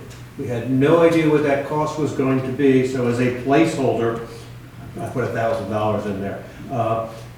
We still don't know what that cost will be. The state has given us a grant, given everyone a grant, we're not special, for $10,500, which we have received. But these numbers will be under pressure, I'm pretty certain. And that will be for, when's the primary? It'll be for the primary, correct? And when we have primary in Connecticut? April. Second. Yeah, April? It's the beginning of April, and Yeah, so I think second, there's I think only it's, 4 days, 5 days for early voting. So that'll get, so we're only getting one grant per calendar, then only this grant is for the calendar year. So I think we're fine for the primary, because it looks like we have a lot of the hours covered, because we can have it here at town hall or something. You know, having labor hours of workers. But then the fall election will be really the big push of, because then you have to have it manned, you know, longer days and all that stuff, so. And what was the grant for, how much? 10,500. 10,500. Which again, we will bring into the general fund since we're going to incur costs in this line item. So when we stand in front of the town in April, May, I should be certain of that, they will see higher cost here and we will tell them why. Makes sense. All right. Town hall operations, let me bring to your attention water. We have a about a little less than $3,000 left, leaving us in that water line 33%. I think there's going to be pressure on that water line. In a moment, we'll see water over in the recreation line. That water is only for fields? Yes, because years ago, that water line went over by hundreds of %. Because down there? They put in sprinklers in the private field, the football people, without consulting the town, and the water just was, but now we have water, we have an irrigation system at the Veterans Green. Okay. So we went from 0 water there to lots of water use, because all of a sudden we have sprinklers. Where is there. the water system, the sprinkler system, whatever the technical term, at the green here? Is that in this line item? It must be, it's not in the recreation, right? That's correct, it's not under Park and Rec line. So there's pressure, what I'm offering is there's pressure on this line, you will probably see that go over. That is correct, because now we have a lot of groups that are scheduling their car washes.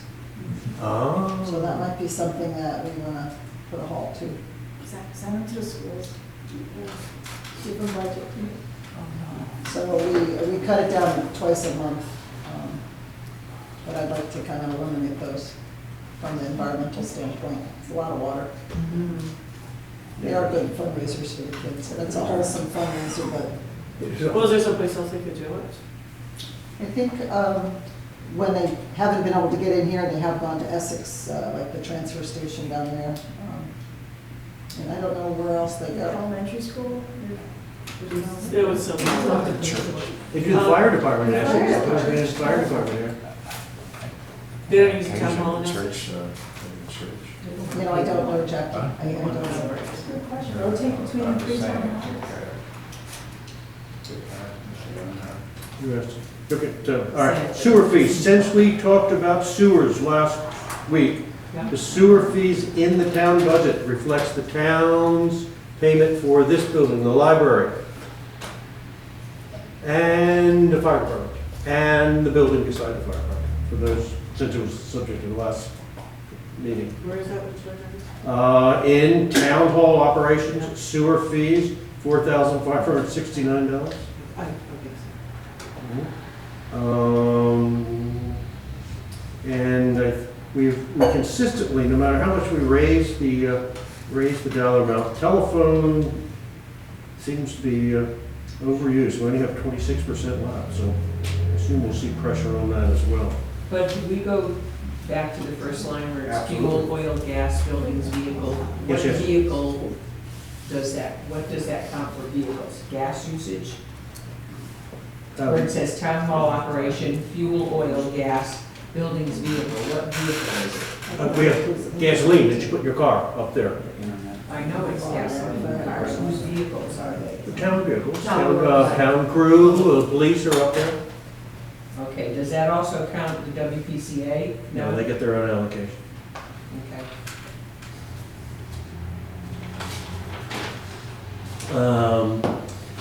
Only because you folks are so excited about this conversation.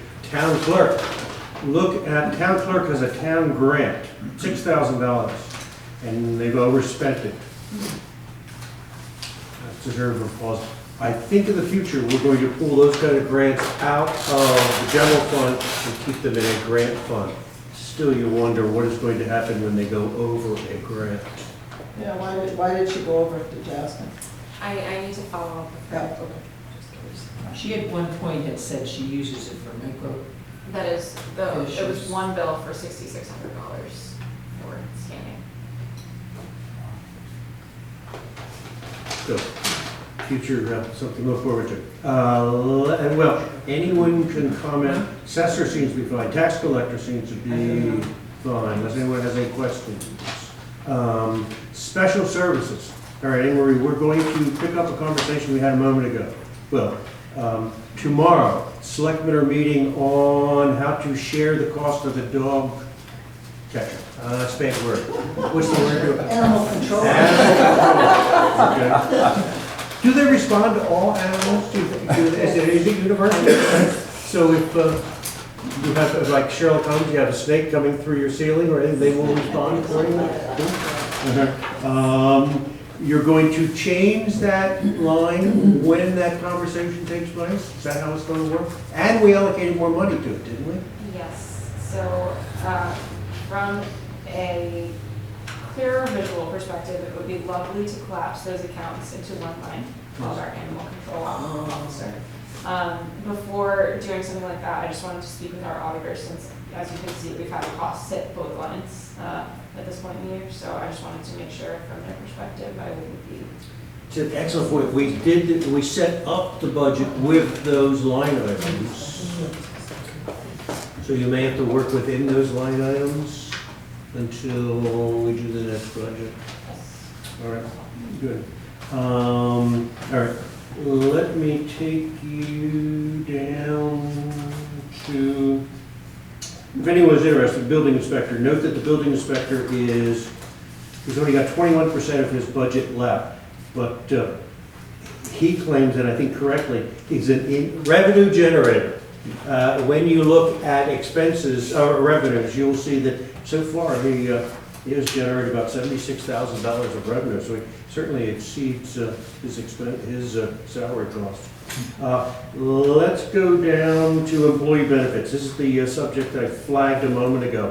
There is a line item referred to salary, contingency, and accrued benefits.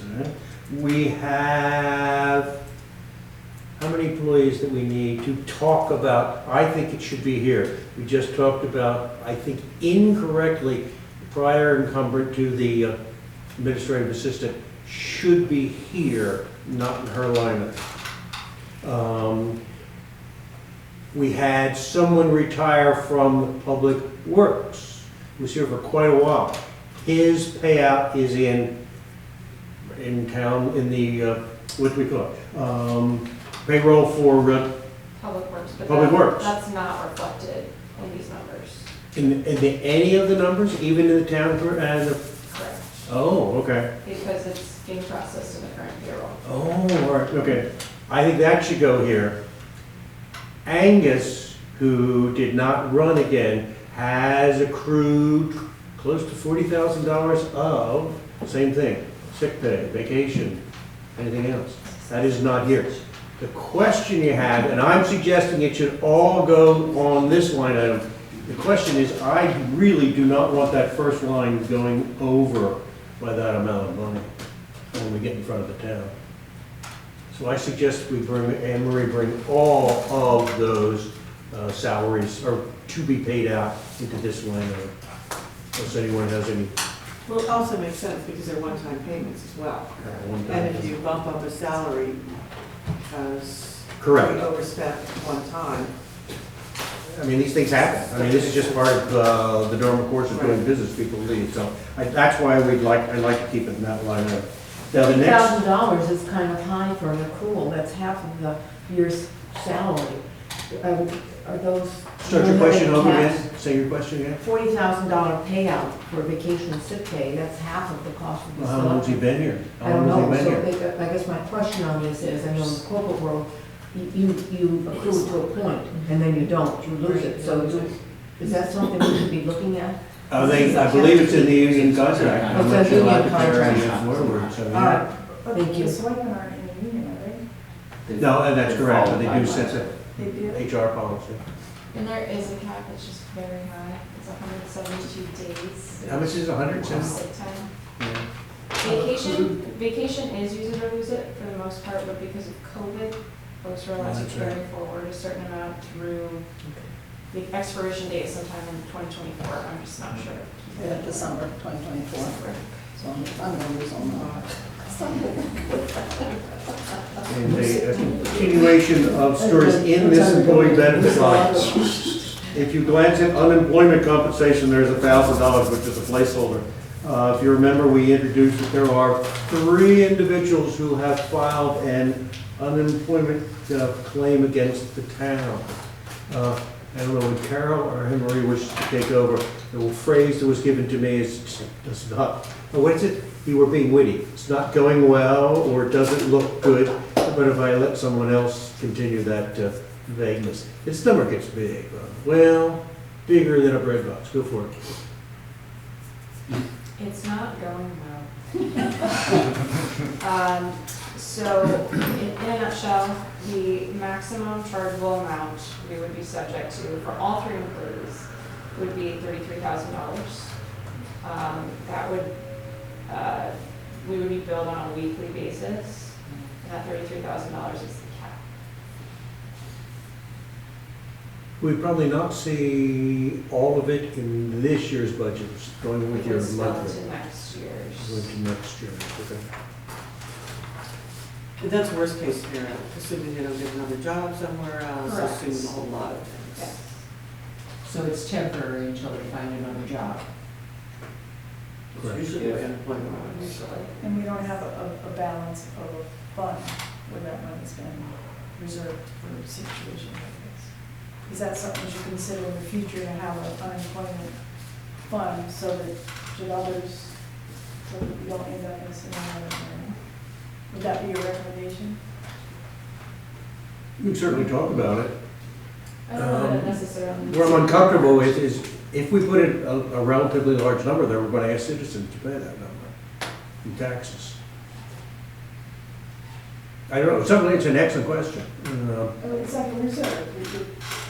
And arguably, that's why we have a reserve to handle these uncertain things. And we've discuss this with the labor board and, our Department of Labor and We've there's pushed no- back, we still have some time to appeal. Carol and I spoke briefly with Jane Marsh about it. I have some more information to bring to her attention, so we're still trying. Trying what, to reduce the payments? Out of the 3 cases, we're fine with one, right out of the gate, Yes. but the other 2 do not seem fair to the town because of the different circumstances why people left or whatever. So those are what we're trying to push back on.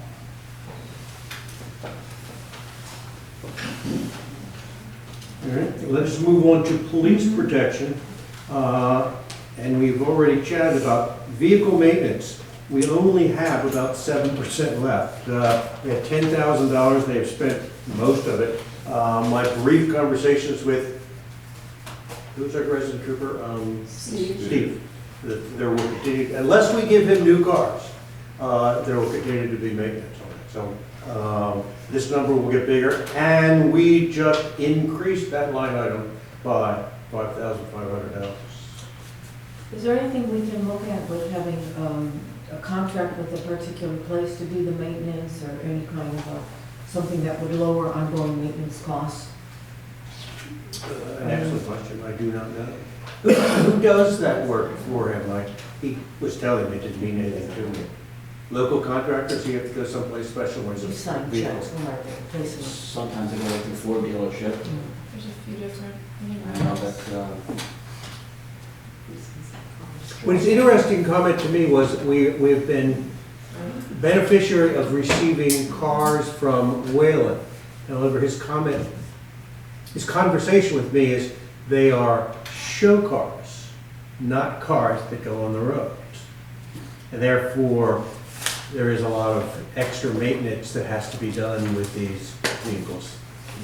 Sunset those cars if they're not roadworthy cars. is that that problem? Well, Whalen was using them, come in and look at what our lights look like, and then they would give them to us.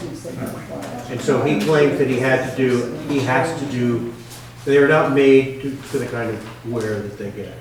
He should explain this in more detail, but that's the first time that has ever been addendum to me. How many miles are they averaging per year? Do you know any stats? I do not know that. Well, do we know how many cruisers we have? What years are they? How many miles are on them?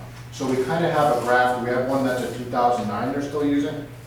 You know, like, is there some type, we can get that information, because the budget's already for vehicle maintenance is shot. It is. And if, okay, so is it because it needs a motor? Is it because the front ends are falling out of them? Like, is there any more explanation on that? If they need a new car, okay, we all want everyone to be safe when they do their job, but, Or we deadline cars. you know, we just deadline.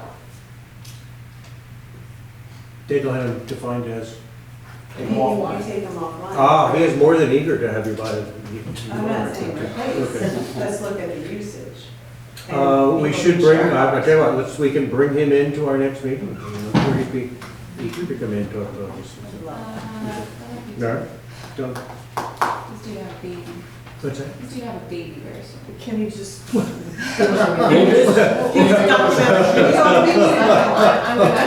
Well, and that is a grand reason. Well, just maybe a spreadsheet with how many vehicles, what they are, how many miles are on them, because I don't understand what a show car is.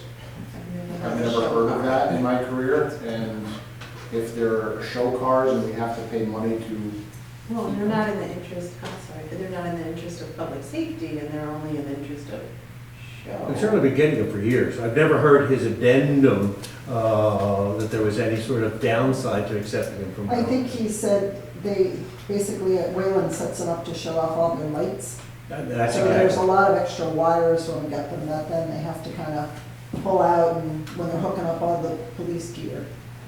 So that's what he was saying, that they're not really made to be police cars necessarily, they were made to show off all Wayland's products, you know. And that's consistent with the story you told me. I never heard the Are there a addendum to certain the. model that is designed for police use? Yes. And Certain police- interceptor. Yeah, so I would assume that they're police vehicles, not. maybe police rated, but if he's saying they put on so many lights that they don't need all the lights and they have to disconnect the lights and there's extra It's wires, wonderful. I don't know, I'm not familiar with the term, it's a show car, so we have to spend money, and maybe when's the last time we've gotten new cruisers, if we could have that in a spreadsheet of, With mileage.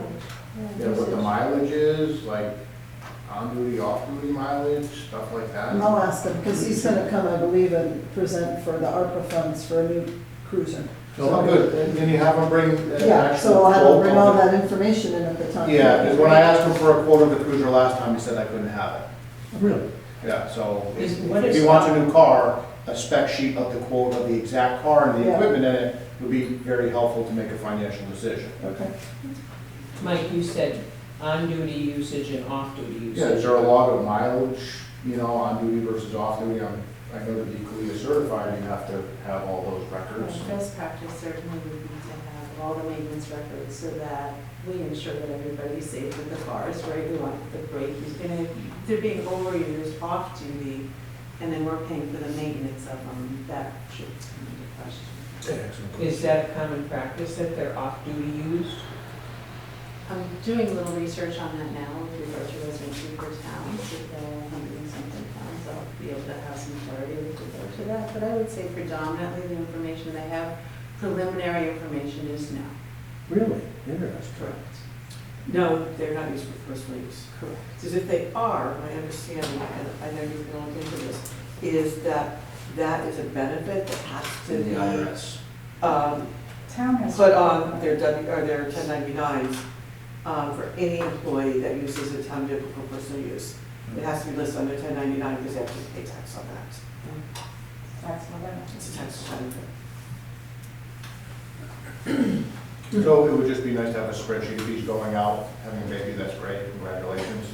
You know, no, seriously, but, so this issue doesn't disappear. pending this meeting. So the issue doesn't disappear if they're gonna be asking for another car. I would like to I'm know sure he has all that. how many cars we Just have, need the accreditation. the years, the mileage on them, because if we have one with 160,000 miles on it, obviously that's That's the first to well go. beyond its use and Yeah. that needs to be replaced. Well, it needs to be deadlined, as we said, because if it's not safe, then it's not safe for any of us on the road.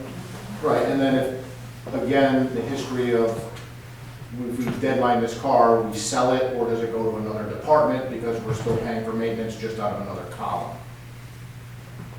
So, because I think Angus said the last cruiser went to the dog, the animal control person who bought it, I think, Essex, in Essex. right? Well, it's Chewy, but you're absolutely But correct, if yes. it was downline because the maintenance is so much, then are we still kind of paying for the maintenance, just splitting it 3 ways? I don't know, the animal control officer has a beautiful car, and it's all weathered Yeah, out. and Essex supplied the car, Yeah. animal control officer. All right, we shall do that. Excellent. Lots of questions, lots and lots of All right. And we're over here on waste removal, recycling. This is where we actually said we'll put a new line item for, what's the technical term? Did you call it scrap program? Is there nothing more? Food scraps? Food scrap program, okay, food scrap program. Where are you now? Over in waste, no, I'm skipping. I am skipping, yeah, let's do fire department. Let's do fire department. The only thing that catches your eye is training. Tim, I think, told us last time there's lots of new folks, so they're doing more training. Which is a positive. Which is positively new training, that is correct. And it is a relatively small number, so hopefully they can find an offset somewhere. But Tim, you have any comments on? We applied for a grant through the water company. We're gonna put that down for training to try to offset what we've gone over. Okay. Yeah, it is relatively small, eligible, so. Fire marshal. Let's glance upon highway department. Again, I thought our recent retiree was in there, but he is not yet, is what you're saying. And we'll put it in that little one there. Are we worried about tree removal? Tree removal is getting close. And Amber, are you staying with your comment to me that contingency is also tree removal? Or are you going to, not sure? There are two different functions. I think we had talked about this in their budget meeting, that the tree removal is more for planned situations. So I think what Eric will generally do is take care of as much as he can with the money he's given. Whereas contingency storms is if we have some sort of event where there are down trees that need to be taken care of. That's correct, that's how I understand it too.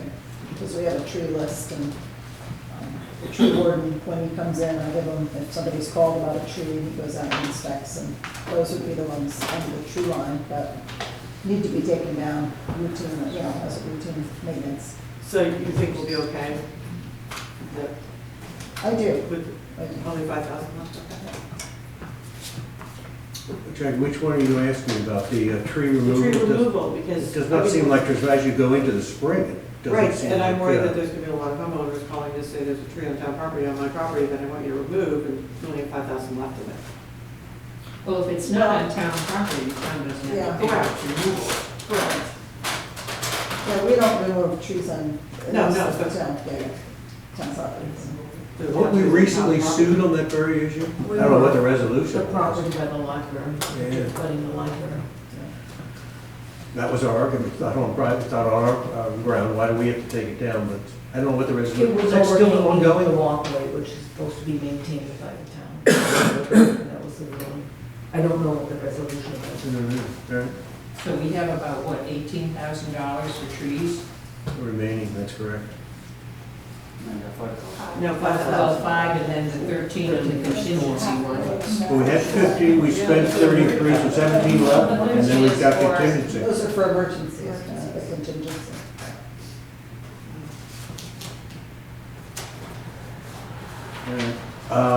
If you remember, Board of Finance, we approved, and a town meeting approved, that we would increase our road maintenance by an additional $100,000.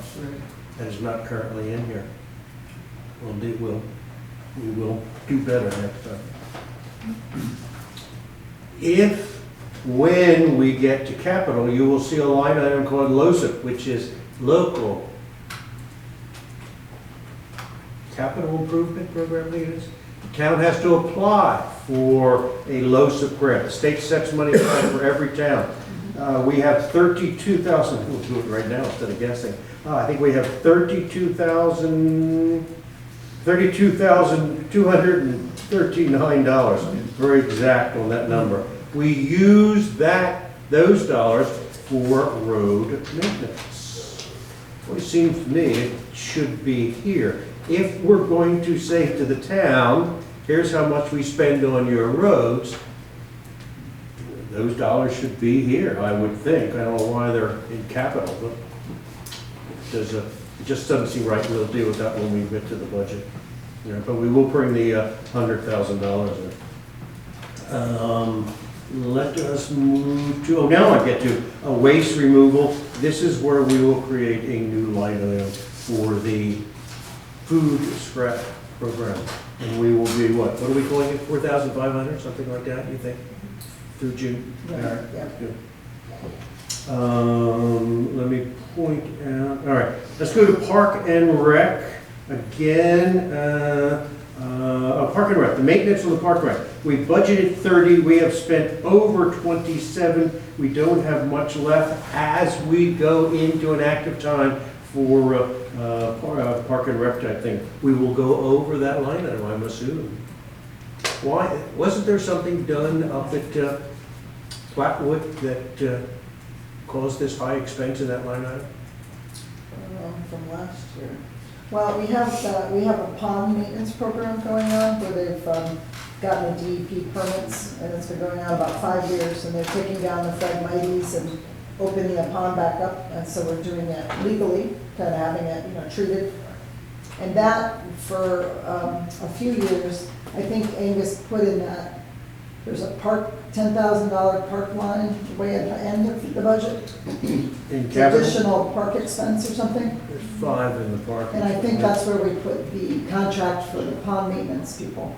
And I think now it's coming under park maintenance in the line that you're saying is very close to going over. Because that is where we do all the mowing of the grass and everything comes into that maintenance. Seems like it should be here in the budget, not in the capital line item. The pond maintenance program that we've entered. Just the word maintenance seems to me suggest that it should be in the budget rather than. Well, it was gonna be a limited program until we got the Phragmites down, and then they mulch it up, and then they kind of can just go on a, basically a maintenance program, if you will, like they'll come once a year and inspect to make sure it doesn't grow back, you know, but, so it wasn't gonna be something that went on forever, but it has been going on for a few years, so.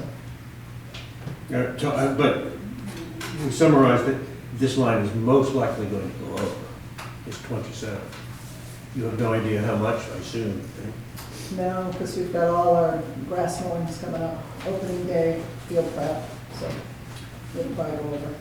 I'm also assuming that the director's budget will go over, the salary, because I'm assuming based on the HR report that we got, the salary was very, very low, and you're hiring now, or in the process of interviewing? Well, they're interviewing, but given the salary range that was publicized, they have some good candidates coming in. They have a candidate that they were very interested in, but they haven't finished their interview, so I don't want to speak out of turn, but at this point, I don't think that's a problem. I don't think it'll go over. But, you know, if they bring someone on now anyway, the fact that the interim isn't working full-time, I think there's going to be a little wiggle room in that line anyway. But we should be thinking about increasing it for next year. For next year, that would probably be something, yes. And also, all the porta potties and everything, they go in that maintenance line. There's a lot that goes in that maintenance line for the parks. Okay, that makes sense. All right.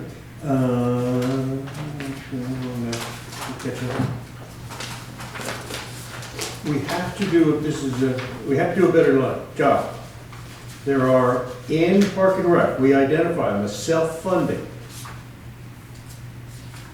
The revenue, the expected revenues is substantially below what was expected.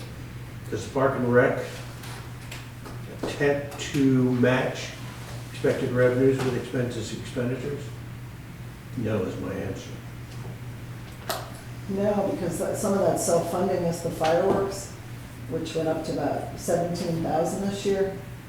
Well, self-funding programs, we have 35, self-funding basketball, 6.5, and I assume the parks, the playground, the summer stuff is self-funding too, arguably, isn't it? The summer camp was pretty self-funding, yep. That is correct. I mean, it certainly doesn't seem that we're doing a good job of the matching expenditures with the self-funding.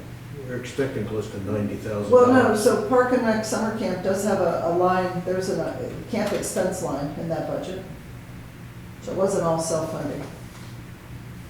All I'm offering is we need to do better. I mean, we're substantially below that revenue line, so, and we're expending in that area. Yeah, that probably has to get really addressed, because now with the population down, you know, we're not bringing in the revenue from basketball. We're not bringing in a lot of revenue that we used to, just because we have less participants. And then, like I said, the fireworks get stuck in there, which we don't recoup. We used to have a couple sponsors, Haynes and Whalen, and they haven't given us sponsor checks in the last, Okay. Again, we won't focus on that, we put our budgets so we together. can talk about it. All right, let's go to page 6. And I wish to pause for a moment on redemption of debt. I think I'm going to cover the same subject that Tommy did. First two lines under redemption of debt are sewer bonds.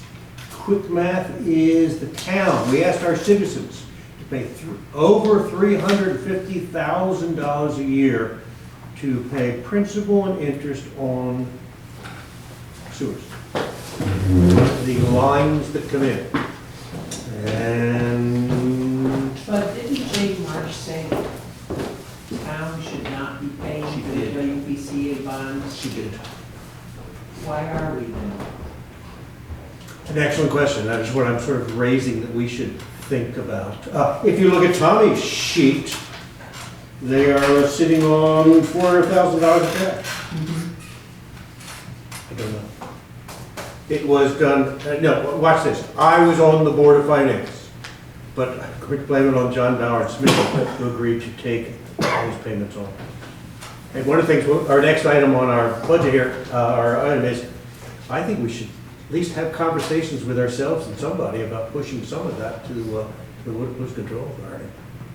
I don't know how you do it. I don't know how you Do you do need it. legal counsel for that? What do you need to inform you in that thinking? I don't know, how do you State say? statutes say that they should be paying their own bonds. And that's, I think, what Jane was quoting, that the town is not responsible for the WPCA bonds. She was, yes, let's go with a yes to you. I thought her answer was pretty vague, and if you read the statute, it's pretty vague. But certainly it seems to me they should be paying for part of it, or something. And I don't know how to start that. We can do it during budget preparation, but I totally agree. There must be precedent set with other communities that have sewer runs, right? So it's similar type of. Excellent, situation. excellent. But are you talking about the precedent set by us? No, I'm just trying to say, to save us some, angst as to what do we do next. It's nice to see what other communities have done in this situation. Excellent, yes. And we will. We will. I don't know We which will. communities there are to compare to, right? That might have. Well, if you read the report that Pete sent out, there's what, 100, there's quite a few towns with over 100 towns that have some form of water flow control authority. Of our size, I guess I was just.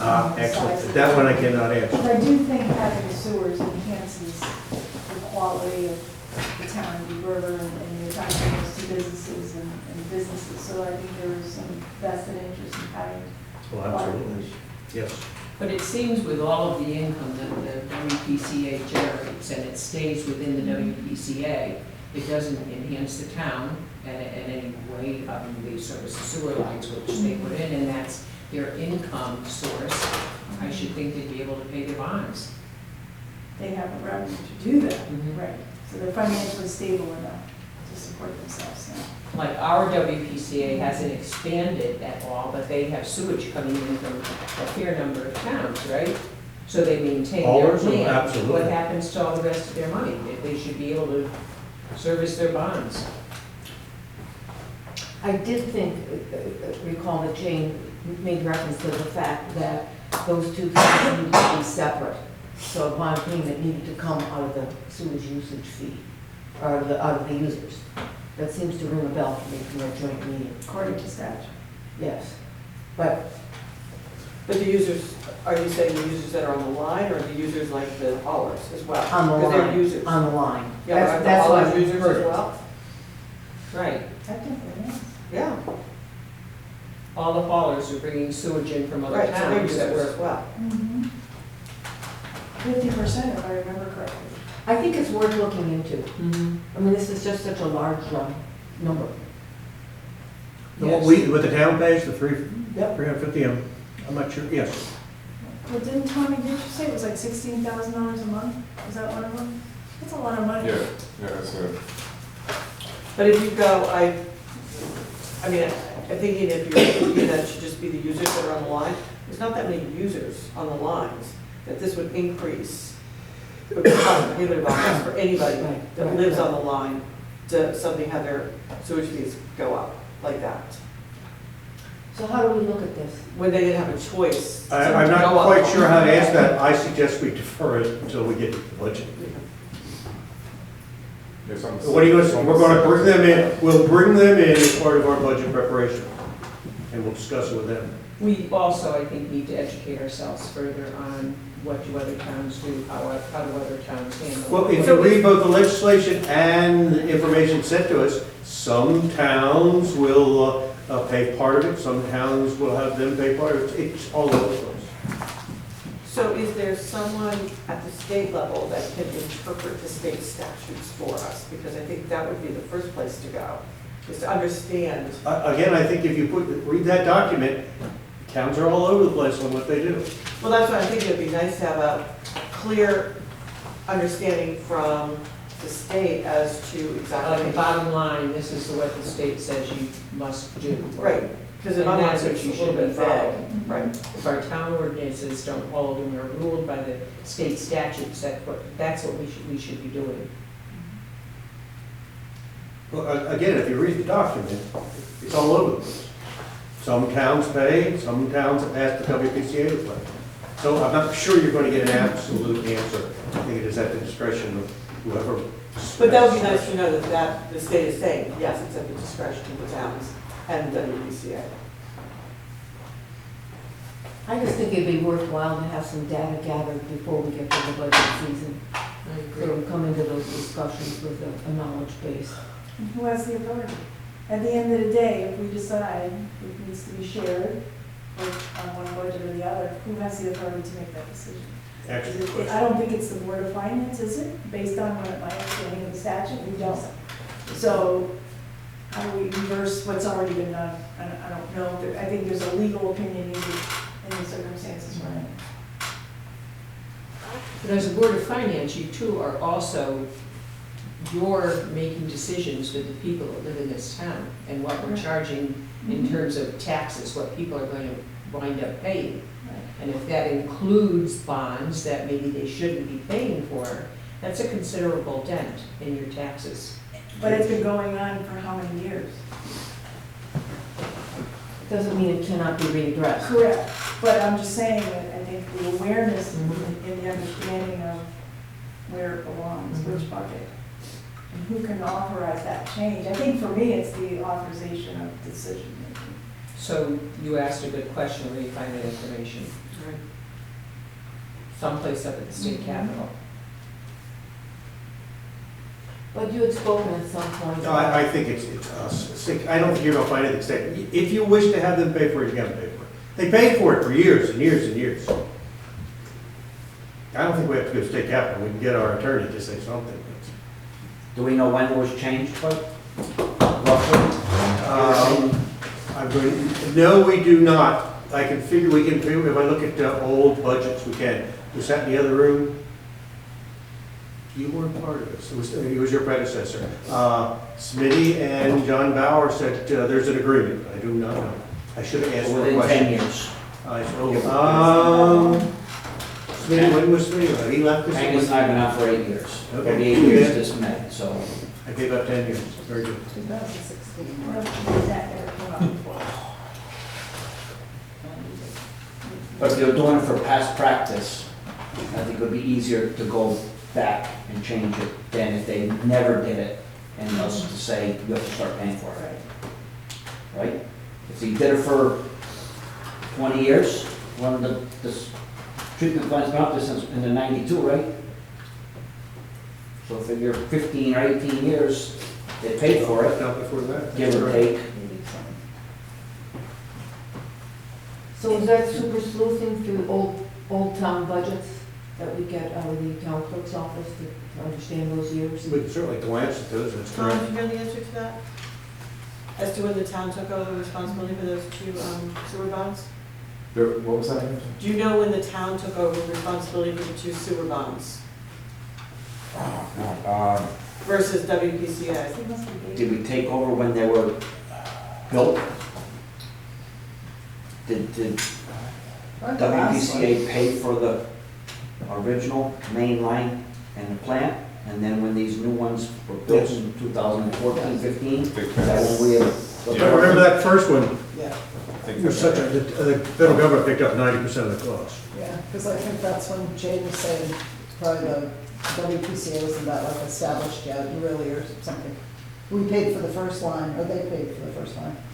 And then the new lines we paid for, because those were later. I think they paid for There Union was a Street. street extension. Yeah, that Kirtland Street, Kirtland one, was Kirtland just- Street. that was when Smitty was still around. Yeah, Yes. this I one. mean, just, that was a recent one, because that was the one that came down my That was the street. last one. Certainly the one over in The first one your was area. Town paid October for it. 30th, 2006.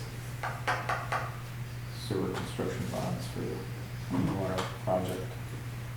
The Kirtland Sort of River like a Street. two-headed snake, isn't it? But we shall, we're not gonna solve it now, but it's a lot of money we're asking the town and something we should focus on. Yeah. So I'd be happy to work with someone on getting this data, if anyone wants to work on that, if that would be helpful, Bud. I don't know if you want a subcommittee to this group or what. What would be helpful for you to get your data ready for the budget season? And Marie and I can look at the town budget to see when they start paying. I'm not sure how to do research on other towns. I'm sure who to contact. What about CCM research? We paid for CCM services. Would our engineers know? Would Jacobs know? Well, I'd say the research includes research. They've done a lot of towns, that's correct. I don't know. I mean, 3 of our bond issues have to do with the sewers. Sewer construction bond, the original, then the Kirtland River Street sewer project, and then the Kirtland River Street sewer project expansion. And wasn't there a clean water one also? That's the first one, the Clean Water Fund. That was the federal one, yeah. That was the first one in 2006. But yeah, the 5 bond issues that we're paying, 3 are to do with sewers. Correct. Yeah, that is to continue. But yes, that is a large number that needs to be reflected on by several. So what kind of information would you be looking for, Catherine? Do you have an idea of what kind of information to look for? I don't, that's why I'm raising it. I suggest that if this town wants them to pay for it, you'll find in the documents that WPCA says many towns are asking their WPCA to pay their bonds for some portion thereof. He's giving you that information. Sort of like a contradiction though, isn't it, Bud? Which is? They put in a line. We put it in a line, the town puts it in a line. All right, so the line is put in, transfer sewage to the WPCA, that is where they make their income. They make the income, to run the plant. And the town benefits from having. Because we have sewage pipes, sewage is transferred, whatever. That's it, but we still carry the bonds. It The town carries the bonds. doesn't seem to make sense to me. Well, I'm gonna push back. Isn't the town of Deep River better off because we have sewage? Doesn't the whole town benefit from having less go into the water, into the river?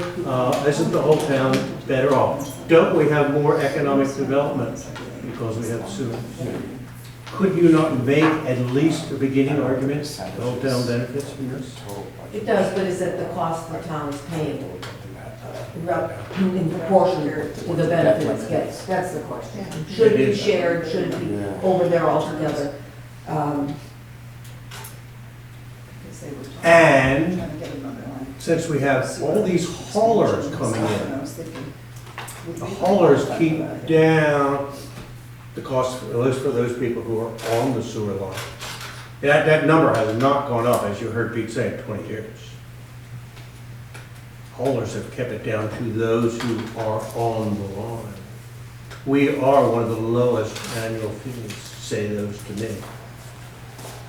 So are you backpedaling on this, Bud, if we should be Backpedaling looking? one? No, I'm not backpedaling. I think they should begin to pick some of this up. Yeah. I think we should have that conversation with them. I'm going to, how do you suddenly say pick it up? Well, now we know what they have in the bank. We didn't know that before. Yeah. Well, they're financially stable. Exactly. That's financially stable. And maybe there was a time where they weren't as financially stable, so the town picked, I'm just anticipating the why. Yeah. And maybe we were there as. And that's my question, why did it change for us to pay for it? Did they get into We don't know. a financial security? Well, didn't you say they made us a loan when the town was in bad shape and they made us a loan and then when we got on better footing? Ted told you that story, that's correct. That's what we were told. Ted told you that story, that's correct. That story they tell me. The town, the school ran over, we did not have adequate funds to cover those costs, so they went to the WPCA. And I do not know what word they used, borrowed, took, etc. That was the story Ted started out with last week. Odd story to start with, say odd, but nevertheless, that was the story that was told.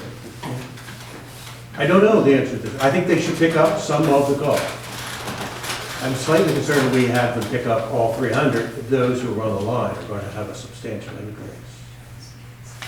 Well, Bud, do you want a sub-team to work on this and answer and get some of the information and to come back to this group with some more data? Would that be helpful? If that's not how you operate, I'm just suggesting that as a way to move it forward. It feels like we're just moving around in circles here. Sure. Let's be on the subject. I think we're gonna look at the note to say you got the discretion any way you wanna do it. Maybe, maybe not. I mean, you'll see the information Pete tells you, you see some towns contribute, some don't. I think it's up to us. Where I get confused is when do we start telling them, this is your number? Since it was taken back, can we put it on them again? Can the selectmen say you're going to pick up $50,000? Can they say it? That's my question. I don't know, can they say that? Yeah. And the authority we just heard could say, that we won't. We went through that last week. That's one of the few things we came out of. We have no authority over that board. I don't know, I'm hanging here. I don't know the answer. Board of Finance, we said, certainly doesn't have any. Does the selectman have authority? If the selectman appoints the right people, those on that board can say yes. Well, I'll call Ted tomorrow, see if he'll come in and talk. Or Who? whenever I have time, right? It sounds like I could, tomorrow. Who's going to come in, Joe? Ted, I'll ask Ted what he thinks. Okay. I didn't like his comment last week when I questioned the lawsuit. Oh, yeah, I thought that was The an town had accident, paid yeah. $11,000, and Yeah, he said, well, yes. if we had our own insurance, we'd have to charge you more. That's a poor excuse. The bottom line is, you people were a subcontractor for the town, you were working for us, you had the mistake, and we had to pay for it. That should have been paid by them. Well, is that true? Don't we contract with them to do that work? They're a subcontractor. Well. So what happens if he gets into an accident and hurts someone? Excellent. Who's gonna pay for that? Are we gonna pay for it? When he's shoveling the sidewalks. Is he working for us? I saw the bill they just sent us. Well, I had a couple of questions about that overall. We were speaking about shared services. And then, of course, we went to this pension meeting today. Now, I don't know how this works. Do they own the equipment to clear the sidewalks? Or Yes. they own that, all right. Do we have an RSP that goes out? Or do we regularly look at this as we do for others? Oh, I got to get one focus here. You mean for plowing the sidewalks? Do we have another bid? So do we, They come to work for us and we had. No, we do not. wait, we are using shared services as we talk with WPCA. Do we put the contracting out to bid for the clearing of the sidewalks? No. All right, so is that Because they paid, just bought that machine a couple of years ago. is it Yeah. paid on an hourly basis? Does that add into their pension costs and everything? I can't. So, with all the recent discussions we've been having, I'm wondering, what is the true cost of having them do our sidewalks? I don't know, I'm not saying I'm against it, I'm not pro it, I'm just wondering what the numbers are. Now, you mentioned the insurance issue, and we had that payout. That's one thing. Are they covered properly to handle all of this? Secondarily is, have we looked at this relationship and the cost of it? Somebody's paying that over time, whether it's the WPCA budget or we're paying it. There's some hourly something on that.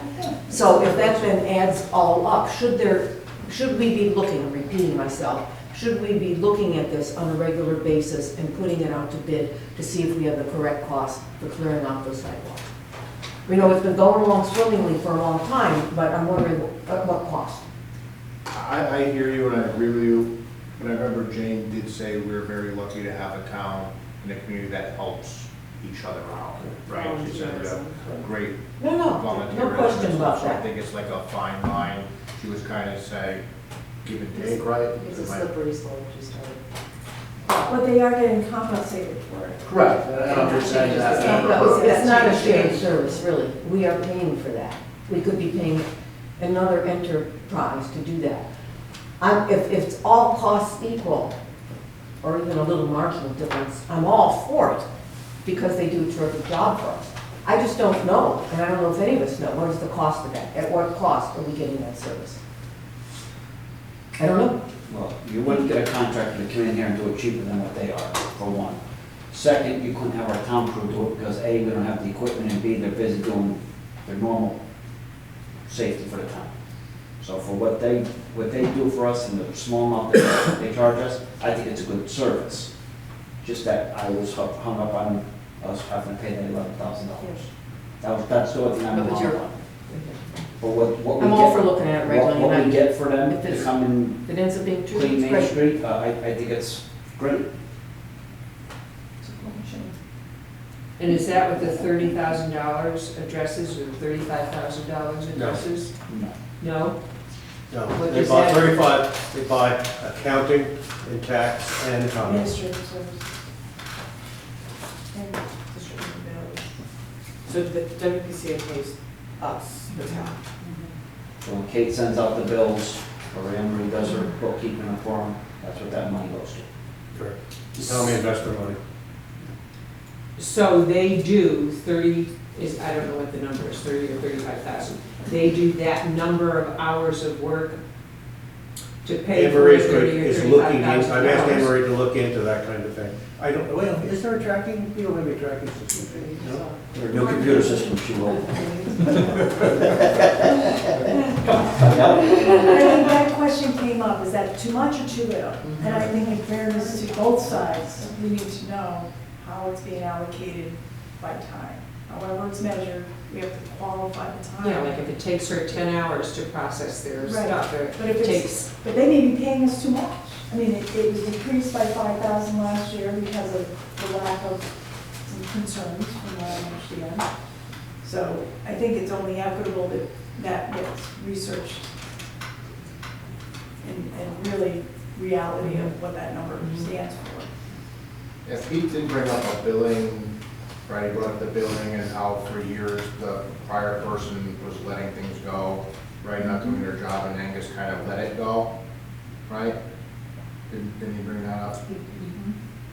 But then, if you go back in their minutes in December, he asked for the town to hire that same person back here part-time to help out. So I'm kind of confused if he's throwing that person under the bus because they're not doing their job and it's been let go for years, that person not doing their job. Why are you trying to get them rehired to help us out part-time? Just doesn't make sense to me. Yeah, I heard that too. Are we actively trying to get that person back part-time? No, we're not. No. All right, let's finish the budget, Jim. That was a mess. Let's finish the budget. All those things are good. And we will continue those But conversations. I do have a question on the budget. Yes. This is probably for further discussion, but I just want to put it out there.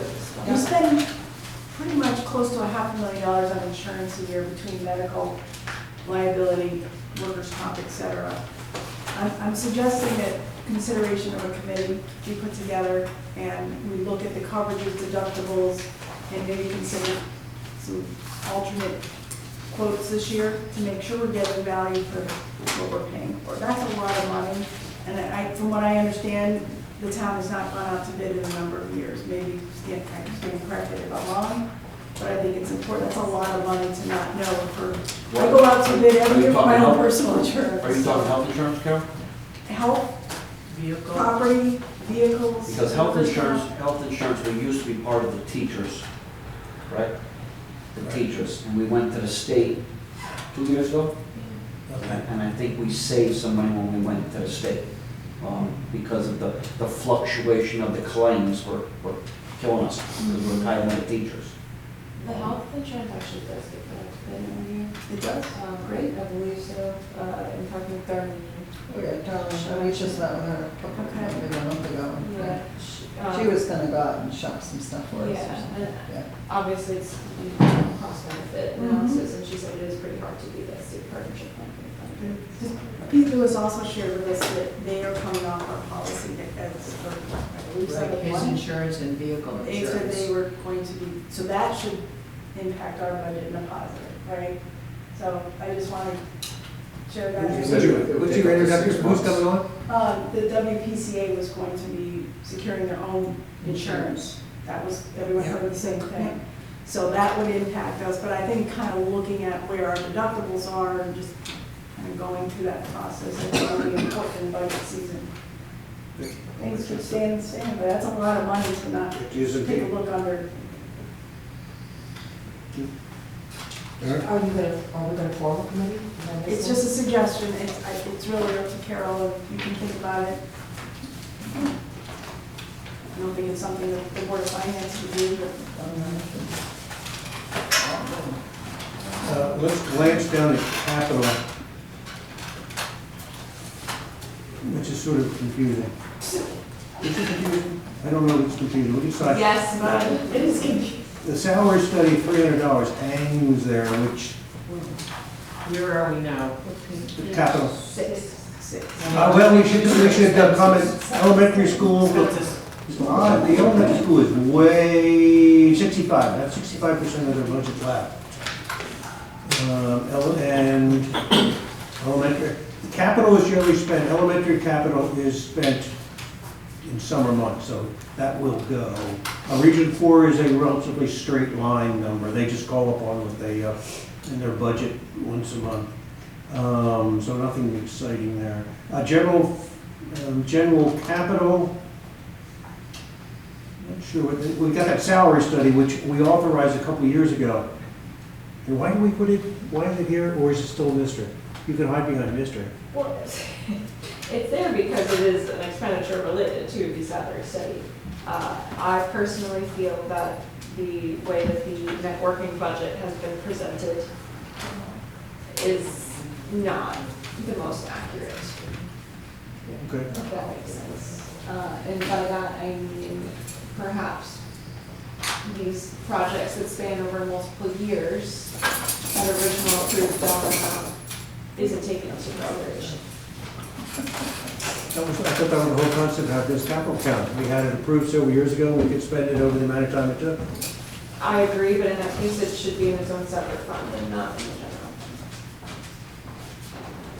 Then how do we ask citizens to pay for it? I have some suggestions. We'll look forward to this. Okay, cool. So as I said, I'm going with mystery. 3/5 is mystery there. Reval, we continue to collect reval so that when the reval comes, we can call upon that. LoCIP, we've chatted about before. Now, what fascinates me about LoCIP, a negative fascination, we're spending LoCIP and have not received those funds. Carol, are you in the process? Did Angus leave with a application for LoCIP? You know, I don't know much about LoCIP, so but I've heard it thrown around so much that I will. And I have the comment, it just seems to me you haven't gotten the money, you shouldn't be spending it, but we'll chat some more. I believe it might be a reimbursement grant. I think you have to spend it before you can request reimbursement. No, this is a reimbursement. This is, well, you gotta apply for it and get approval. Then it could be a reimbursement. This is not a prior year approval. I see what you're saying. Okay. Fire truck equipment, this is the same subject, isn't it? Exactly. It was approved in prior years, but has been spent in this year. And the library is not currently, oh, what do you have in the library? Is it a negative number? I have a look at it, hold up, you remove the negative? Yes, Done. it's all. Okay, they have not spent anything, cool. So they've not bought equipment, they want a stove and they wanted windows, that's not done yet? Well, you gotta go down a little bit to get the windows. They have, not done, you've got to the punchline. They have not spent their Windows and doors. kitchens and they not have spent their windows. They wish, and they want to do all the windows. This gets into the same concept. They are holding on to this money we've allocated, waiting for there to be enough money to do all the windows. I actually spoke with Linda about this serendipitously a week or so ago. We had gotten an estimate from three firms, and they had said, I used to be in the building, and they said that you get a better price if you did the whole thing at once, and that's what they were looking to do. Obviously, it takes so much longer, they did not get a certain grant. So I know she was going to reach out to that resource, but she asked for contact information, to then see if they could part. They plan to be starting on the windows. I know no more detail than that, but it was not through lack of money to do them, it was because they were trying to get grant money to do the whole project at once. And with ARPA, it just has to be distributed by a certain point in time, or does it have to be Has to be spent and spent used? by 2026. I believe. Committed by December 31st, 2024. Right. But then spent by 26, Yes. December 26. These What are not happens ARPA if funds. money was assigned to These aren't ARPA ARPA and then it doesn't get No, spent? these are budget, and these they- are town funds. The yeah. town, Although we gave them ARPA funds, but it's, these Yes. are town funds. As long as We're it's chatting. all done by December 2024. So if we gave money and it's not going to be spent, we need to take it back by December 2024. Yes, we And commit. commit it. It's gotta go back, right? Isn't that a problem for the $75,000 for the music festival, because it was gonna be over 3 years? One of this is getting confused. no, it has to just be like allocated by 2024 and spent by, yeah, so 24, 25, 26. We can do it. Yeah. That's All right, a lot of folks. programming. That's- Revenues are coming in very well. We've slightly switched to revenues. They're coming in very well, so we'll pause. But if you look at revenues, this final sheet there, you will see 1, 2, 3, 4, 5, 6, 7, 8 down. Oh, 8, 9 down. 2K SA assessment. That is people who lived on, certainly my street, are assessed. Those who benefit from having a sewer system run past their house paid an additional $2,000. And if you go all the way down here to 5K Kirtland Street, those who had a septic system run past their house, not septic, sewer run past their house, they were assessed an additional $5,000. Those payments come to the town. We use it to meet our obligations to those bonds. But those who directly benefited from it paid a little bit more for the sewer system. I think they have a catchy name, system benefit charge. And I shall, that's the only one I point out because we got close to it last week. So. Any other questions on budgets that you wish to think about, call about? Excellent. All right, last item on the agenda is, does anyone have any other, we have talked about water pollution control, anything you learned at our meeting with water pollution control that you would wish to comment on? Bill, I find it extremely confusing. If there's a town ordinance, it says this is how WPC works, and they don't. And Jane seemed to be awfully cavalier that there's an ordinance that says this is how they work, and they don't. Now, we have learned that there will be people who follow us who are going to fall into the same trap of being confused. How does it work? Who's responsible for bringing ordinances up to current state? Oh, volunteers, right? Now, No, the town clerk got a grant a few years ago to Yes. redo the ordinances. this was one of them she was going to bring up. So we what do did have a we do? new set of codes in there, but it got brought to a town meeting and got voted down. It was brought to a town meeting? But I don't think there was enough PR done, so I've been talking to Amy and I said, let's try to bring that back to the forefront. And now I think some of the people that had showed up to vote for the, at the transfer station vote upstairs pointed out that there were, in that section 10 of the ordinance, the solid waste management, there was that error about the fines. One said $100 if you didn't comply, one said 25. And so the general public, I heard that in the crowd that night. Well, what is it, 25 or 100? And that's, so when we had, when she got the grant and had the ordinances cleaned up, it was stuff like that that got, fixed. And then some of the old statutes that some of our ordinances referenced are no longer there. They were changed by the state, so, so they got all cleaned up, so I think it is worth bringing those back. And the only big change we've had since those were done were the ethics committee got, we put that, that's in our ordinance.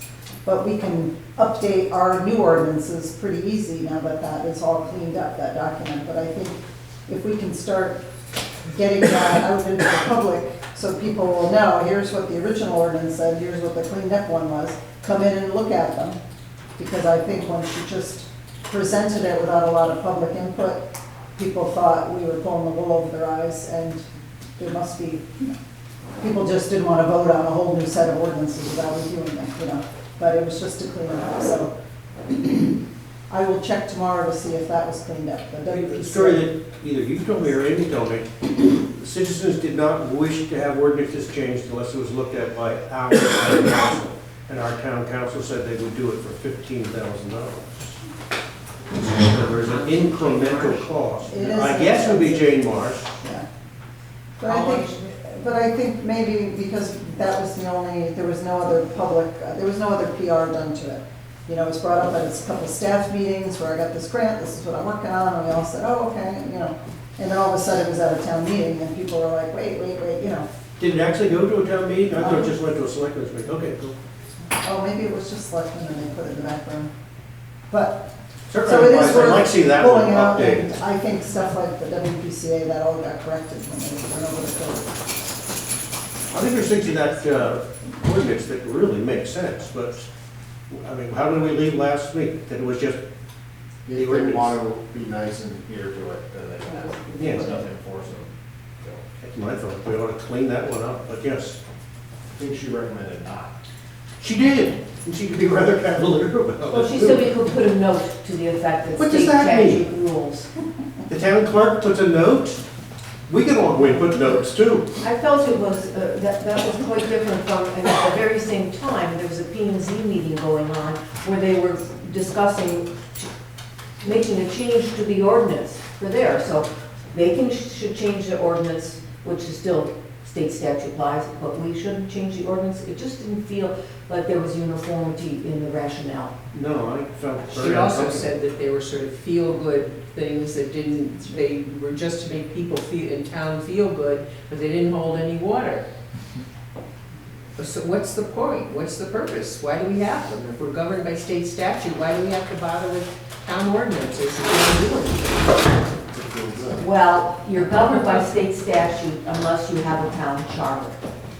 And the answer to that was, well, if you have a town charter, you lose your town meeting, but that is not necessarily the case. So we could either update we can do nothing. We can update the ordinances, maybe with an extension, maybe need more grant money, I don't know what it's going to need for that. Or someone, maybe in the populace, would want to go to a town charter. That's a much bigger undertaking. But in the absence of a town charter, we are governed by state statute. Right. Town charter, that took years. So, for the minutes, just because I'm a little confused. I'm in a two-hour meeting, I'm falling asleep here. So, I know.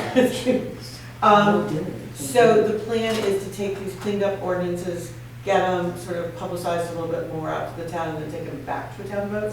I don't know if you need that in Board of Finance minutes. Okay. It doesn't really have a financial bearing. Okay. It was just an aside that Oh, all we right. did have it done. Budget rules about mine, they kind of like, yeah. Oh, yeah. I thought that was your job to bring it over in. Yeah. Oh, yeah.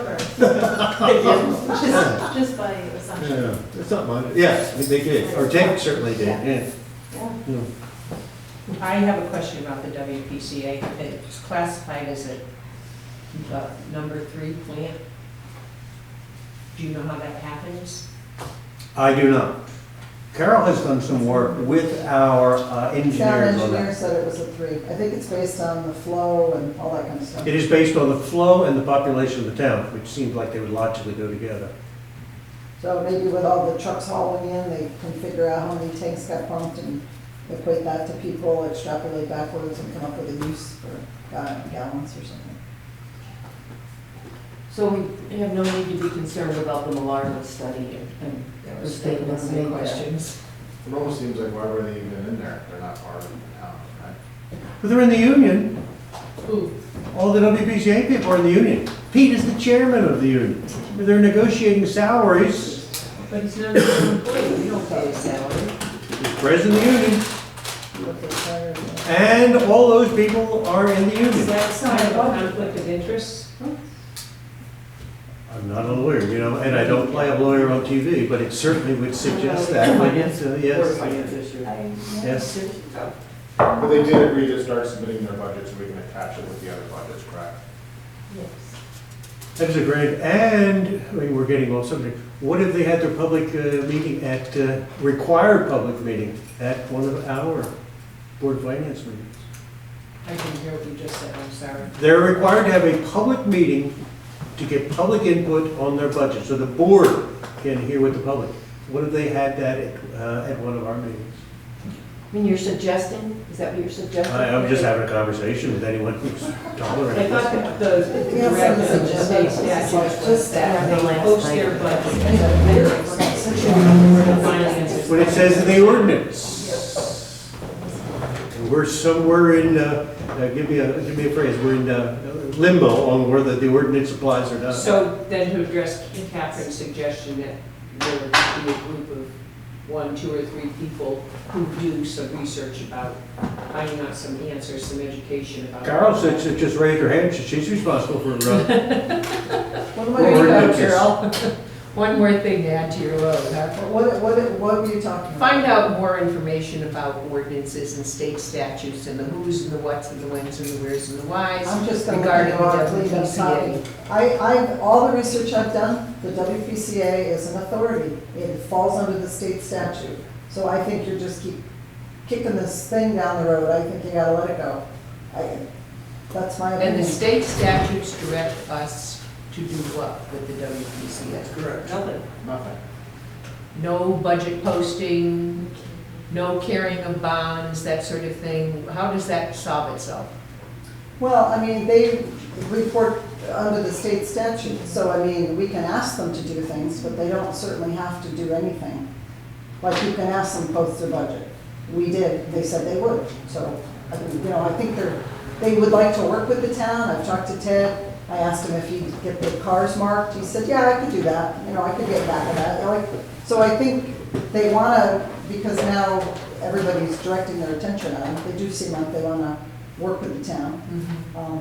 The bond issue and everything, that is a gray area, and I was gonna call Middletown to see how they handled it, but I think because we borrowed the money, right, we were the grantor or whatever, so I think we take responsibility for the payments, that's how it was set up when we got the bond, WPCA didn't get the bond. They're an authority, I don't think they can borrow money, correct? Yeah. So, I mean, I think we took the obligation, therefore we are on the hook for paying it back. So I think if they would give us some money, that would be very nice, but I don't know if they have to. And those were decisions made. Well, that board's. Yeah, they're right. You appoint the board. On the boards. Appoint the board. I think Just we're pretty appointed a new clear person on the today, actually, ordinances. and then another one. What's that? We're very clear, as Carol said, on the ordinances and that the state statute rules, we've got that all cleared up in the meeting. I think in my mind, the only open question here is if you want to gather information on how other municipalities are handling bond payments and servicing costs. That's the only thing, and get some background on that before you ask. I think that's the only thing left open, because the other is very I'd clear. like to put some resistance to, we've got a town ordinance who said, here is the way you should keep your accounting system. State says, doesn't seem to speak to that. Can we speak to that? The ordinance says that they should run 2 different budgets, one for the people on the line and one for haulers. They don't do that. Does the ordinance tell them how they should do that? I don't know. But We've the had state this, the statute state statute provides says, the I town suggest the state ordinance. statute is silent on all that stuff. Does that mean that they don't have to do it, or can we as citizens say, is that we want it done? I think the state statute would overrule you. State statute, sorry, town, you can't tell them how to maintain, here's your line and here's your hauler budget? I don't know. I'm resistant to this global state statute wins. I think you can ask them, I would think, and if they want to play nice with the town, they would. And why do you have an ordinance? That goes back to my point. Why do you have an ordinance that says this is the way they're going to keep the books? Because somebody made a mistake and put an ordinance in the books. That's my question to Jamie. Why do we have one? Take it over there. Just, it confuses us and it's going to confuse those who come behind us. If they try to increase the annual fee, somebody's going to get annoyed and go to that ordinance. You can't increase it unless you give me this kind of information. I just think there's a whole kind, I just am very uncomfortable with state statute. feel like Laurel and Hardy. Well, let me look at the, No, what Abbott was already Costello, cleaned sorry, up. getting my comedy teams. Let me look at the ordinances that were already cleaned up, what they mean. Because they might have already cleaned that up, and then we I can just mean, try. yes, look at that, let's look at it, we'll get it. Was yes. there a consultant that did that cleanup, or? Yes. Okay. I think it was a $6,000 grant, $10,000. So I think we hired somebody from outside to do that. It was an outside person. Okay. Is meeting getting too long for you? Do you want to get out of the You put me to sleep? I have one more question. But Yes, miss. Pete had minutes from the December 2023 meeting from the WPCA. And in it, they were talking, he was talking about doing a salary study. And he said that Angus said the town would pay for the salary study of the WPCA. You're telling me- WPCA took a vote to pay for it. Oh, this is something new. This was in his minutes, I copied it. He said Angus said the town would pay for the salary study of the WPCA. And my question is, how could Angus commit the town to that? So I'd like to- Well, that's he correct. wasn't even the selectman at that time. That was in what, December to? minutes? 2023, December. I'll bring that up. Yeah. Have a meeting on next Monday. We Say have- somebody's got to correct those But my question minutes. was, how could Angus commit to We that? didn't know. And the board voted that they would pay for salary That study. wasn't in the minutes. Angus wasn't even there, that's. Yes, he was. Null and void. Not at the You just December went out. meeting. It was in the minutes. Wasn't there. Is anyone going to? Sure, we, Angus was not there. No, we already did. There's a motion. Motion on the floor, and a second. How about-